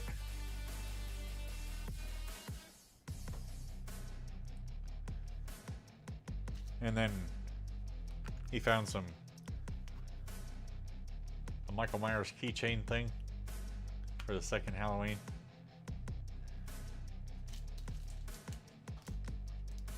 And then this one's another keychain thing, but this one's actually really cool. It clips and everything, and actually has the face from the actual face from the second Halloween movie.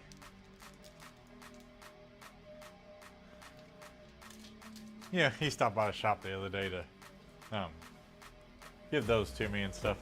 So I wasn't able to stop by this gas station before he quit there. Tough? Yeah.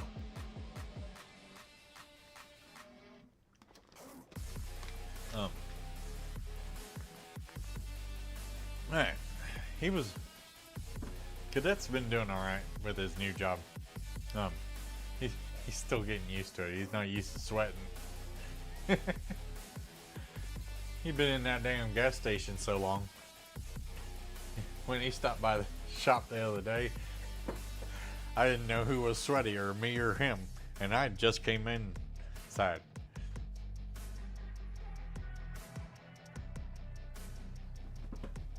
But yeah, other than that, he's doing alright. Alright, let's get back to the news, guys. You guys feel free to hit me up in that live chat. I'm gonna try to rapid fire these newses. Actually, how many is left?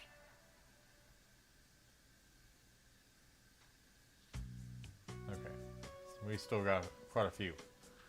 Okay, let's do it. Let's do this thing. Valve brings FSR 4.1 support to the Steam machine. Shares reservation and waitlist updates. We all know Valve's had a hard time keeping the supply of Steam machines in stock. Valve's Steam machine could have launched near $718, but the rising component costs pushed the price up to the $1,049 that it released at. And Valve had no choice but to accept the prices imposed by suppliers. The Steam machine has received FSR 4.1 support through the Proton Experimental. As Valve shares more updates, AMD's latest upscaling technology has finally arrived on the Steam machine. Valve has shared some updates on its newest gaming console on the official website, including the availability of FSR 4.1 upscaling technology for supported games and a quick Steam machine updates. The company has stated that FSR 4.1 will now be available through Proton Experimental for supporting FSR games. FSR 4.1 remains the best available FSR version to date, offering a drastic visual upgrade compared to the previous FSR versions through Proton Experimental, which is a brief preview branch.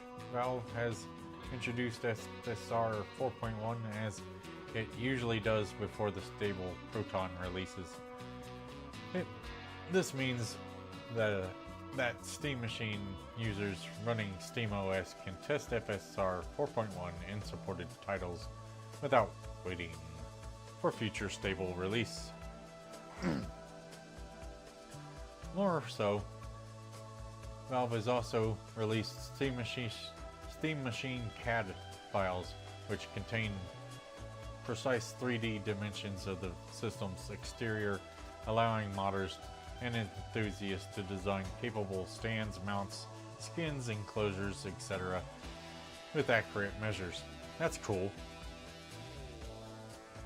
Like, what console maker gives you the specs to the frickin' design so you can you could 3D print like an entire exterior of the Steam machine? You could totally 3D print the whole fucking thing. That'd be sweet. It's cool that Steam did that. Another update has been shared regarding the reservation queue. Valve says that the purchase invitations are still being sent every day to reservation holders based on their position in the queue. According to the company, everyone who currently holds a reservation will receive the opportunity to purchase a Steam machine before the end of the year. Valve has also reminded users that once users receive the purchase invitation, they have 72 hours to complete their order, and if the purchase isn't completed within the time frame, the opportunity will be passed to the next customer in the queue. So definitely pay attention to your emails if you're waiting for the Steam machine and you're in queue, because 72 hours you miss checking your email 2 days, you might miss the damn email and the window. Alright, what's next? ScaleFlux readies PCIe 6 NVMe and CXL controllers for AI infrastructure.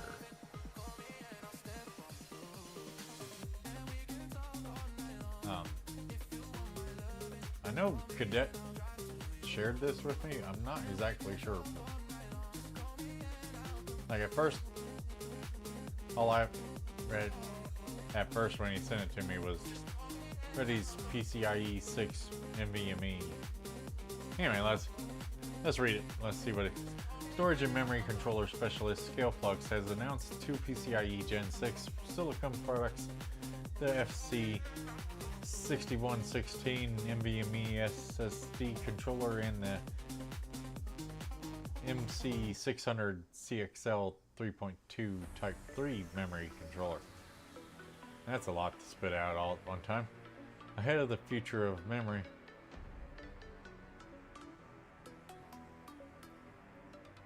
There's actually a future of memory storage conference. Like that's that's great. That's great. I like that. Which opens August 4th at the Santa Clara Convention Center. The dual announcement arrives as the Gen 6 storage transition moves from roadmap to production reality. Micron shipped the first Gen 6 SSDs, the 9650, in February 2026, and Samsung entered PM1763 mass production on July 8th, giving OEM engineers their first real choice of Gen 6 controller silicon to evaluate. ScaleFlux CEO of whatever his name is scheduled to keynote FMS alongside Nvidia's VP of Storage Technology Jason Hardy on August 5th, a pairing that signals how thoroughly AI compute and storage infrastructure have converged into a single design discipline. Yeah, still not seeing why Cadet wanted to share this with me. This is more future stuff. So we're just going to move on.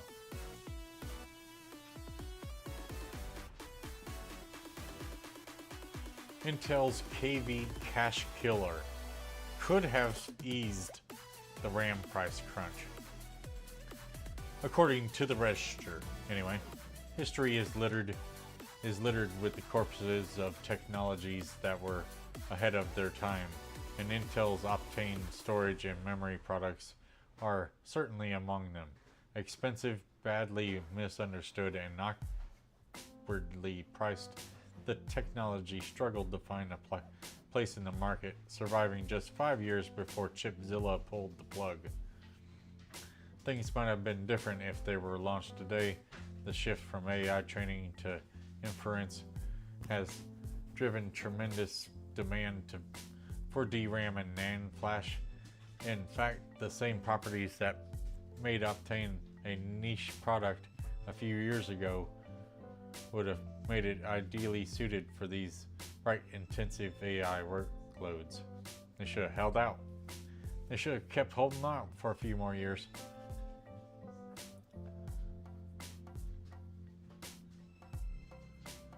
Intel Micron co-developer Optane, or more specifically 3D X-Point memory, and unveiled it in 2015. It promised to bridge the gap between conventional NAND flash used in SSDs and DRAM used in DDR4 and later DDR5. Like NAND, 3D X-Point was non-volatile, which means data persists when unpowered, making it appropriate for storage applications. But unlike NAND, 3D X-Point didn't store. Okay, we're getting.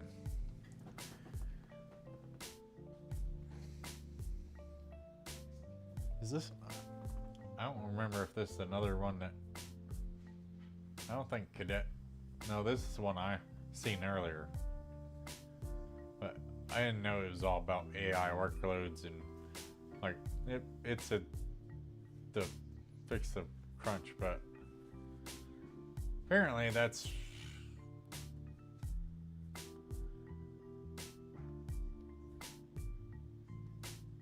says here the same year Intel pulled the plug on Optane. A new workload was emerging that would completely turn the data center on its head and might very well have been the killer app to justify 3D X-Point's continued development.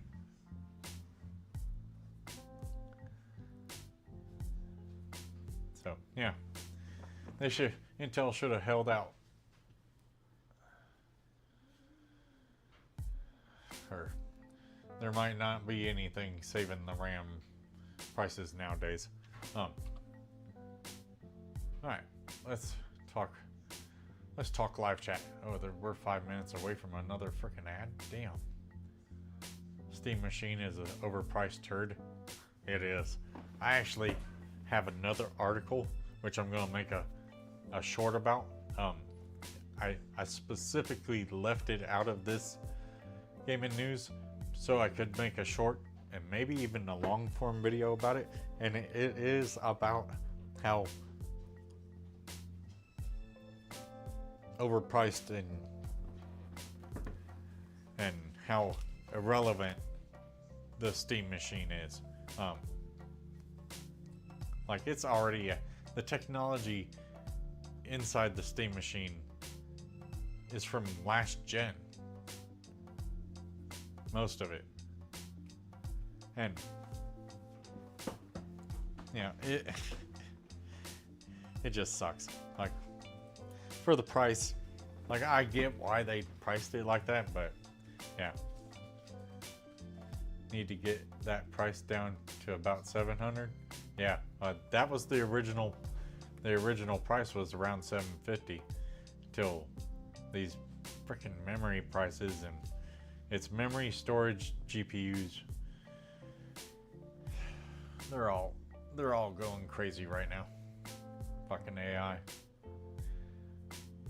You can build a hell of a PC for $1,000. Damn straight I can. Like for $1,000 I could build one pretty much equivalent to that PC flip down there. Probably be a little bit better than that one actually. For $1,000. Like a $1,000 build.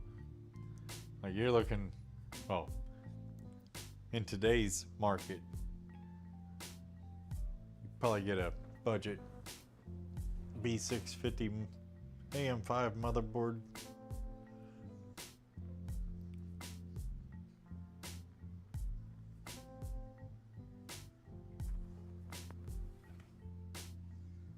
Then go with the 9600X for the CPU. For the GPU, I'd probably go with I don't know. That's the problem with today's prices. Like $1,000 PC.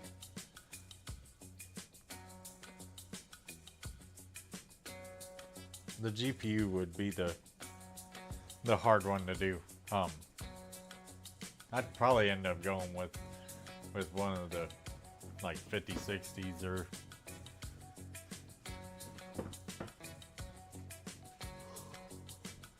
unfortunately that's about all you can afford with $1,000 budget.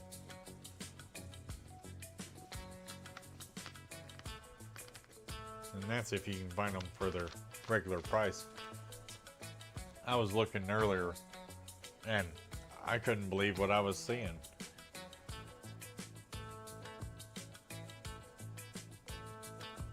Freaking GPUs have went through the freaking roof. Have you guys seen it? Here, I'll show you.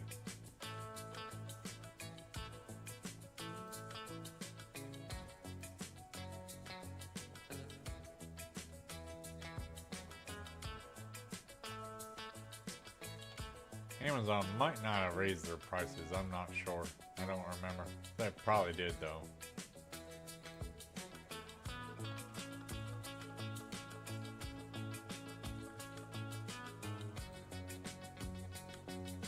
Oh, no. No, the 5060 Ti is still available for 400 bucks, so yeah. And that would blow the Steam machine away.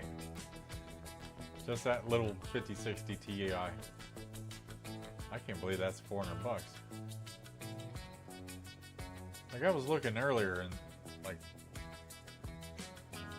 I don't know, maybe I was looking on the wrong website or something, but yeah, that's what I was. Maybe it was just the scalper's price that I was looking at. I don't know, but $600 for 5060 Ti? Nope. No, thank you. But yeah.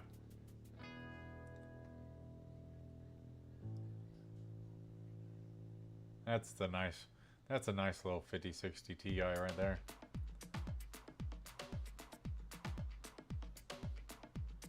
That one and that one, they're like very minimalistic as far as their design goes. That's not bad. Like it's only got 8 gigs of VRAM. It's just a regular 5060, not the non-Ti, but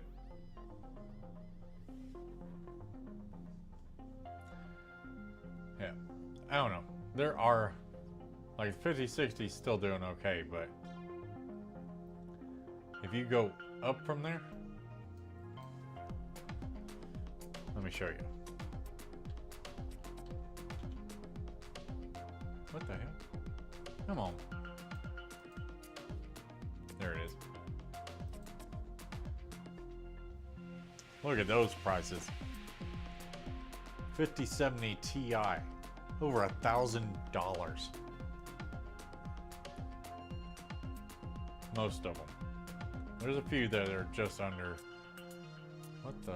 Oh, that's a regular 5070. Okay. That's a terrible price for that too. Like the MSRP for the regular 5070 is $550. It's sitting at $689.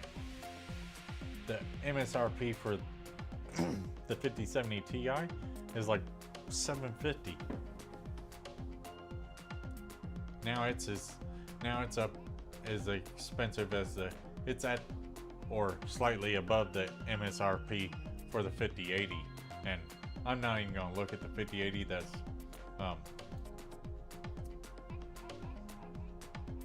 yeah. Ah shit, I forgot about ads.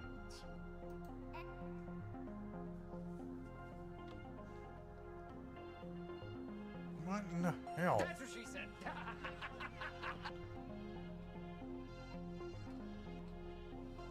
I'm getting seriously tired of this freaking camera.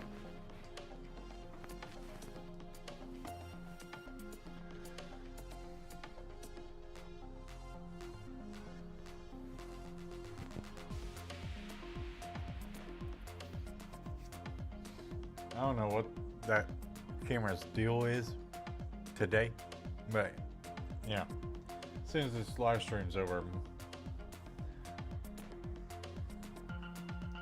oh, maybe not as soon as the live stream's over, but tomorrow, before tomorrow's live stream, I'm gonna figure out what the hell is going on with that thing.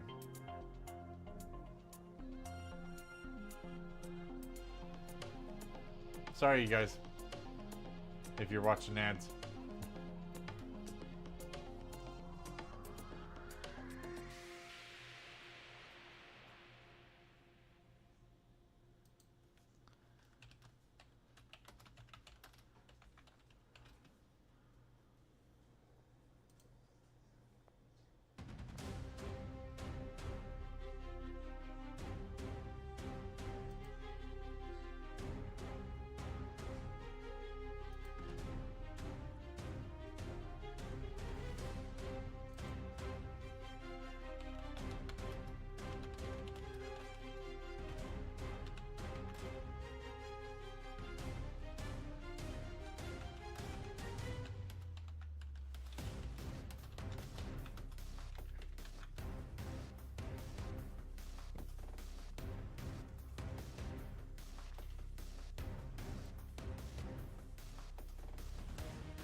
Oh, dude.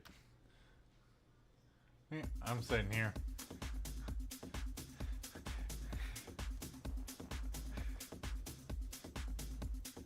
Sitting here waiting for the ad to be over with.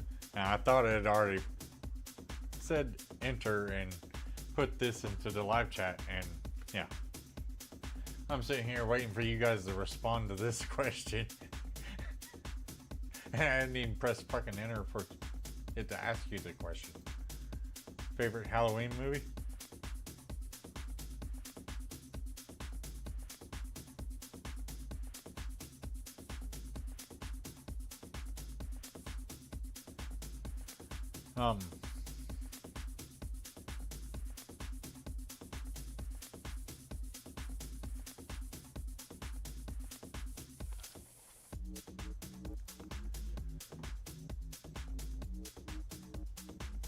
That's a hard one. I'm going with the Rob Zombie ones. I like the Rob Zombie ones, but I don't think they were my favorite. I actually think one of the latest ones was one of my favorites. I think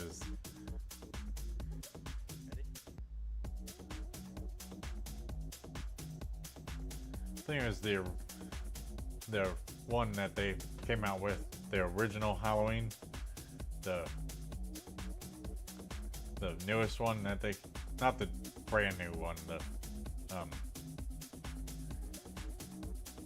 not the one where not the last one that came out, but it was like 3. Yeah, because there was 3. As far as the latest Halloween movies, there was 3 of them. Halloween Kills, and then whatever the last one was called, I don't remember. But that one, the first Halloween out of the 3 recent ones, I think that one's going. I think I'd have to say that one's my favorite out of all of them. And that's just because of the. Well, I don't know. The Rob Zombie ones were pretty brutal too, but I mean, I kind of expected the Rob Zombie ones to be brutal, but when they remade the series, or when they did the reboot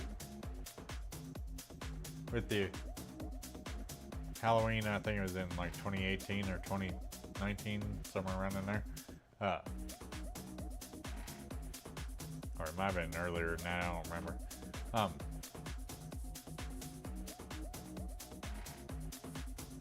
Yeah, Michael Myers was violent in that first one.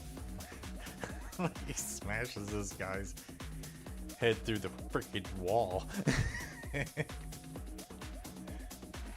by pounding it in there, you know, just. Yeah, it's great. But I like all of them, honestly. I was kind of sad with the last one. I mean, I knew he had to go at some point in time, but at least they did it in a way that, like, it's a done deal now.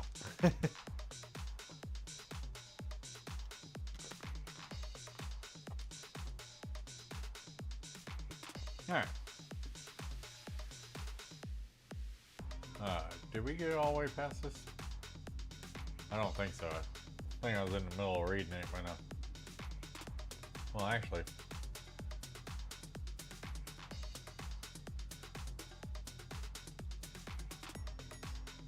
Yeah.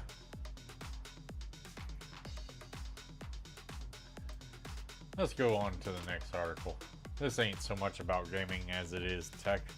And yeah, I've already read pretty much the good part of that. Alright. The state of every PlayStation studio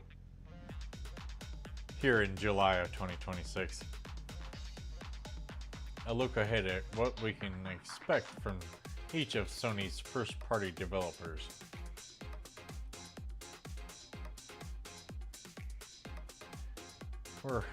over halfway through 2026 already, which means it's time to check in on all of Sony PlayStation Studios to see what they're making and what games are coming to PS5 in the months and years to come.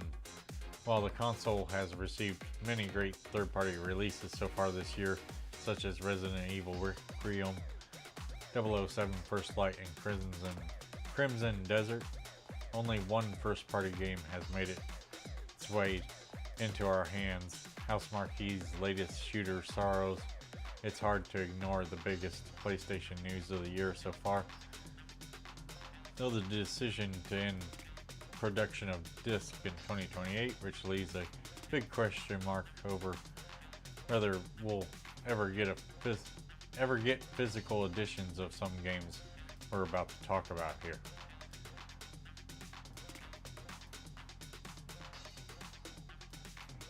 This list is a couple of studios shorter than it was this time last year, in part due to surprising closures of Demon Souls and Shadow of Colossus remake developer Bluepoint Games. How did I miss that news?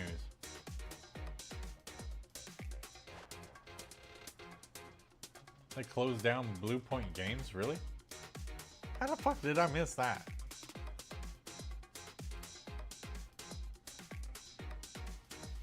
Oh, that sucks. You can read what I think about that here.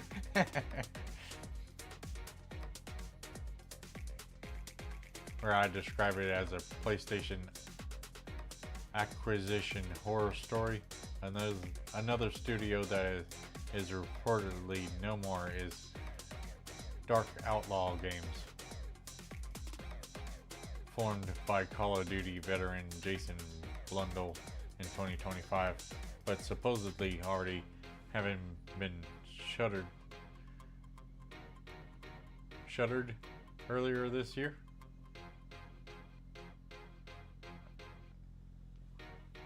Shuttered.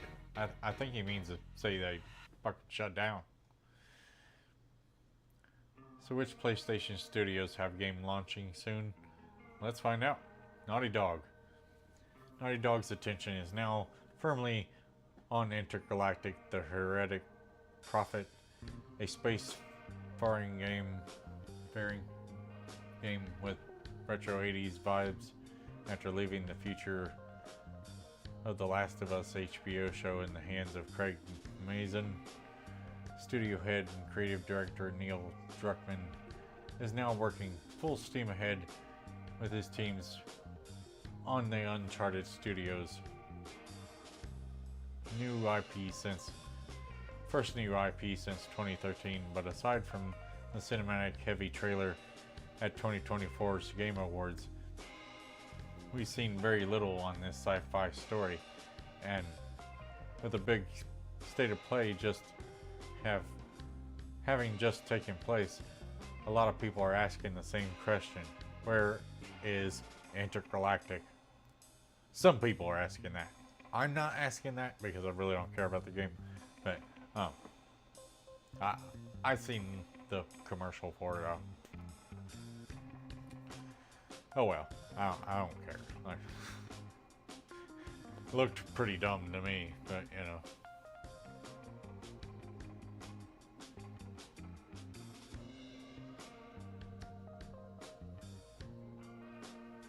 Here's your little screenshot of the movie or game. Santa Monica Studios. We know what freak's going on with Santa Monica Studios. God of War Lawfare.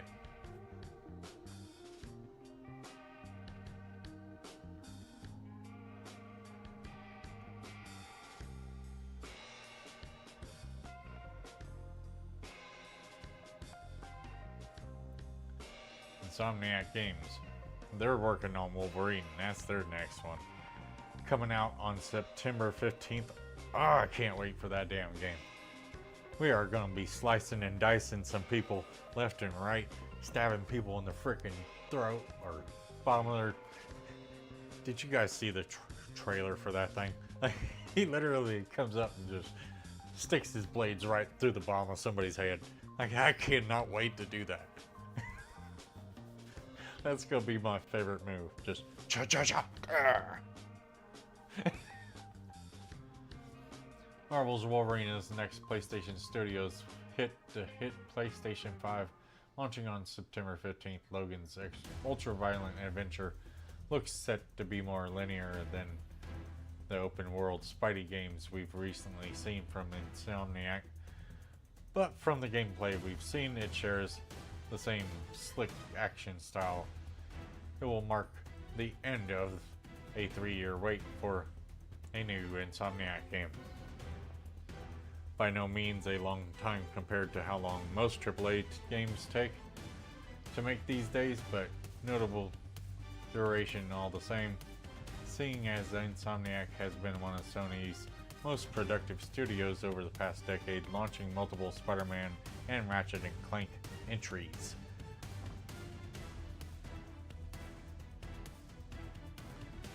This wait is partly due to the massive data breach in 2024, which saw much of this game and the Spider-Man DLCs leaked, as well as future plans and stuff.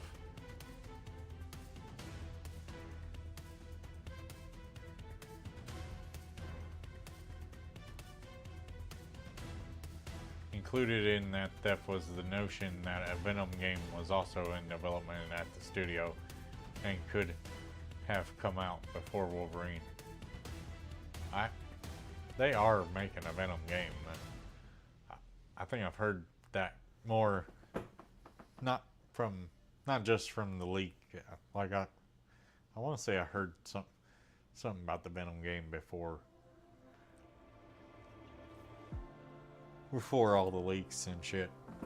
Anyway, yeah. Hopefully we get a Venom game. That'd be sweet. Sucker Punch Productions. They followed up on their 2020 Ghost of Tsushima with the Ghost of Yotai that came out last year on October 2nd, 2025.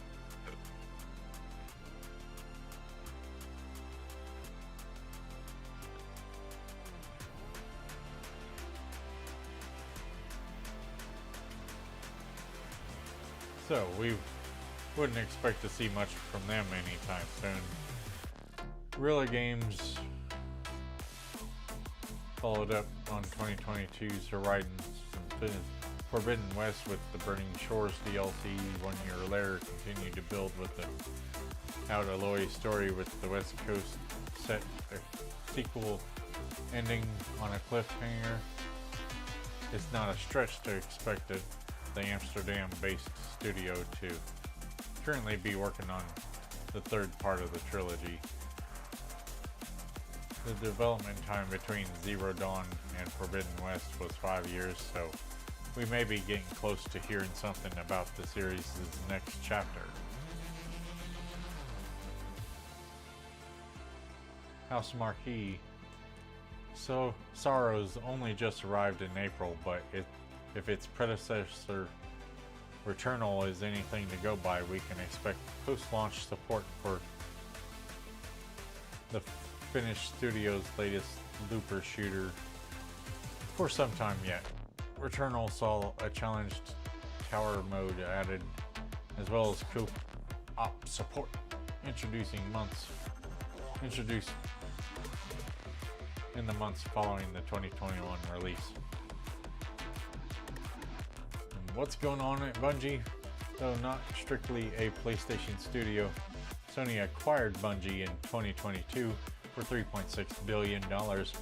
4 years later, the investment isn't looking like the wisest for anyone involved. Destiny 2 has wound down development, and significant layoffs were recently announced by the studio, with the vast majority affected being on the Destiny team. Elsewhere at Bungie, 2026 saw the release of Marathon, which, despite a rocky production period, launched to critical acclaim in March. Player numbers haven't necessarily reflected the quality of the extraction shooter,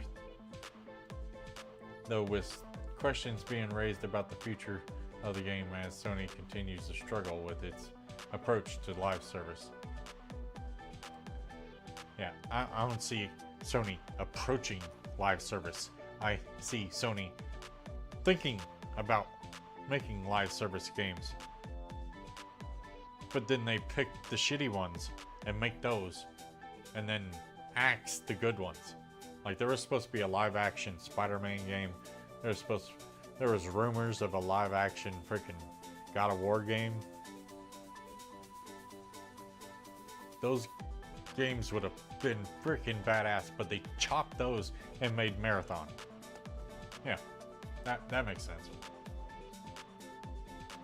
Haven Studios, originally due to release in 2025. Haven Studios multiplayer shooter Fair Games is nowhere to be seen.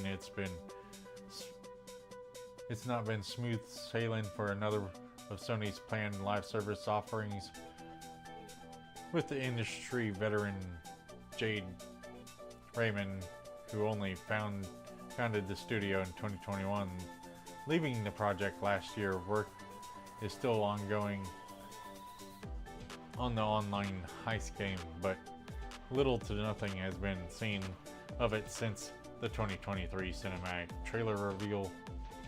So yeah, maybe we'll see something from that. But the rumors were abound earlier this summer of a potential rebrand after Sony patented the title Break-In. Through this still remains to be seen. Sony patented the title Break-In? Really? Like, what the hell? Then Ben Studios has been pretty quiet since the release of Days Gone way back in 2019. Aside from giving us a remaster last year in 2020, but in 2022, a few slithers of details were revealed about what the Oregon studio was currently working on. It shared that its new game will build upon the open world systems of Days Gone, but won't be announced until the time is right. Apart from knowing it won't be a continuation of Deacon Street John's story, we really know nothing. So we'll just have to wait and see what Ben Studios has in store for us. Media Molecule spent most of their past decade working on Dreams. Apparently their dreams have not come to fruition.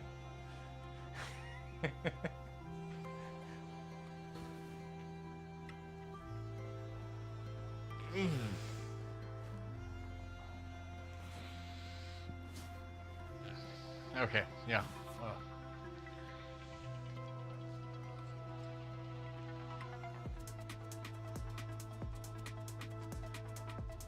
Of course, Team Asnobi, I'm guessing that's how you say that out, gave us one of 2024's biggest games, is charming platform Astrobot.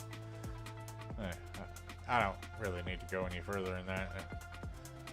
They may not make a sequel, who knows? Probably just more DLCs.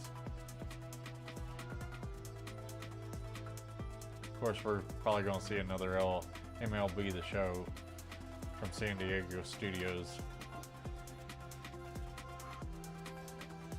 Polyphony Digital has been making Gran Turismo for over 25 years now, so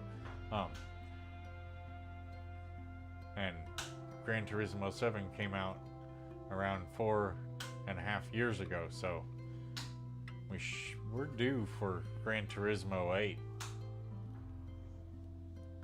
I still remember playing the very first Gran Turismo. It's crazy. And then Firespite most recently developed Horizon Call of the Mountain for PSVR 2, following the studio's newfound focus on VR games. There have been reports suggesting that Firesprite,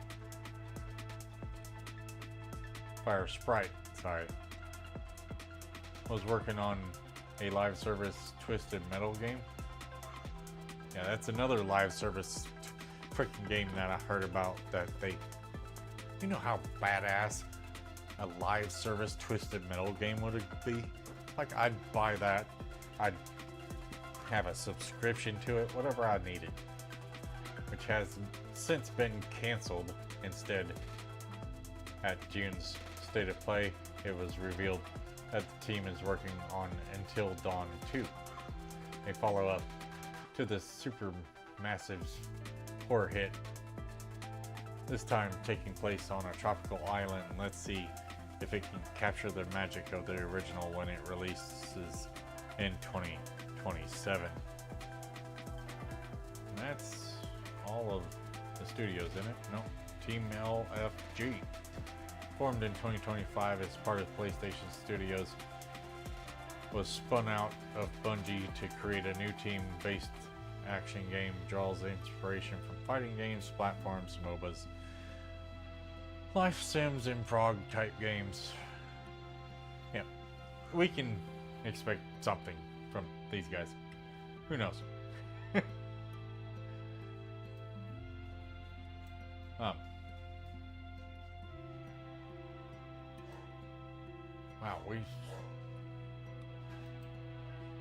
I'm gonna try to. Yeah, there's only one article left, so we'll go to it. The last one, guys. Game compressor can save you hundreds of gigabytes across your game library. With NAND prices flying through the stratosphere, buying a large SSD has become a cold sweat introducing event, with even the cheapest 2 terabyte models approaching $250. The desirable performant models going for well beyond that, with no end to either memory or storage shortages in sight. The next best option for gamers is to save on used disk space. And the recently upgraded game compressor utility is the fine tool for that end. Depending on the game in question, savings can be massive. With Ark Survival Evolved reportedly going down from 169 gigabytes to 91 gigabytes. That's pretty damn good. It's like 80 freaking gigabytes. And Crimson Desert slimming down by 32 gigabytes. Not every game bears high compressibility, but if even just one of the titles goes down by tens of gigabytes, that's enough to install another. This is handy on most every PC, and even more for handhelds and machines where disk space is at a premium.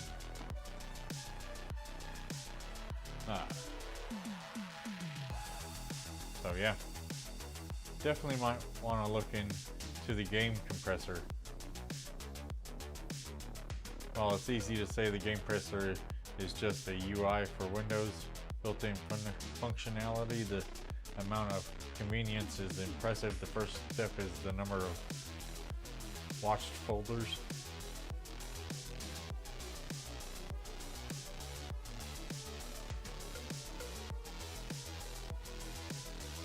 But yeah, that might be something you guys want to check out. Look it up if it's something you want to check out. It's called Game Compressor. It does what it says it does, and apparently it's just $5.99.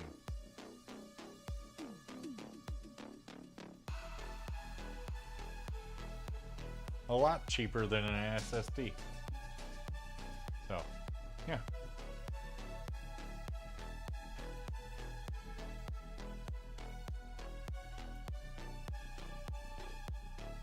Alright guys, that was the news. That took a little bit longer than I was expecting.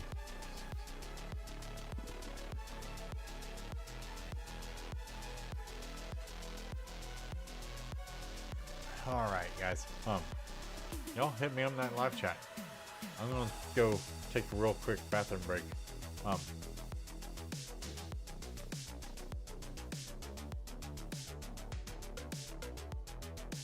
actually not gonna run an ad. I'm gonna snooze that ad. I'm not gonna be long.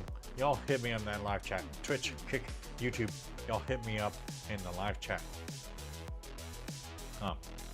The news is over, but let's have a talk before I end this live stream. I'll be right back, guys.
Alright guys, we're back.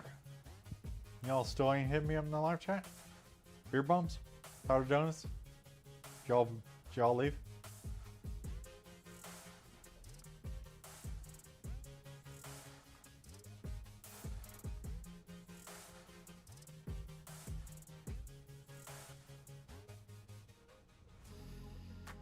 Alright. I guess nobody's got anything else to say. I appreciate you guys. In case you guys are wondering, the next time we go live will be tomorrow night. Around this time, actually, we will be live playing Metal Gear Rising.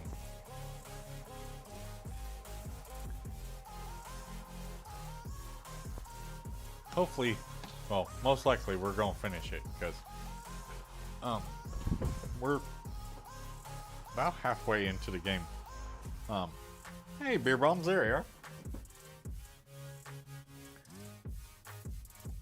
Yeah, we're gonna be live tomorrow night at 11 p.m. Eastern for Throwback Thursday. This Throwback Thursday, of course, like I said, we're playing the Metal Gear Rising. It's the last Metal Gear game for me to play. After that, after we beat Metal Gear this Thursday, we may have Throwback Thursday next week. I'm not sure. Think I might take a break from Throwback Thursday next week. I don't know. We'll figure that out tomorrow. But that's when we're going to be live again. Is tomorrow night, 11 p.m. Eastern, where we're going to be playing that awesome PlayStation 3 game natively. We're not going to be We're not gonna be doing no emulation or anything. It's gonna be played directly from a fat PlayStation 3. So we love physical media around here.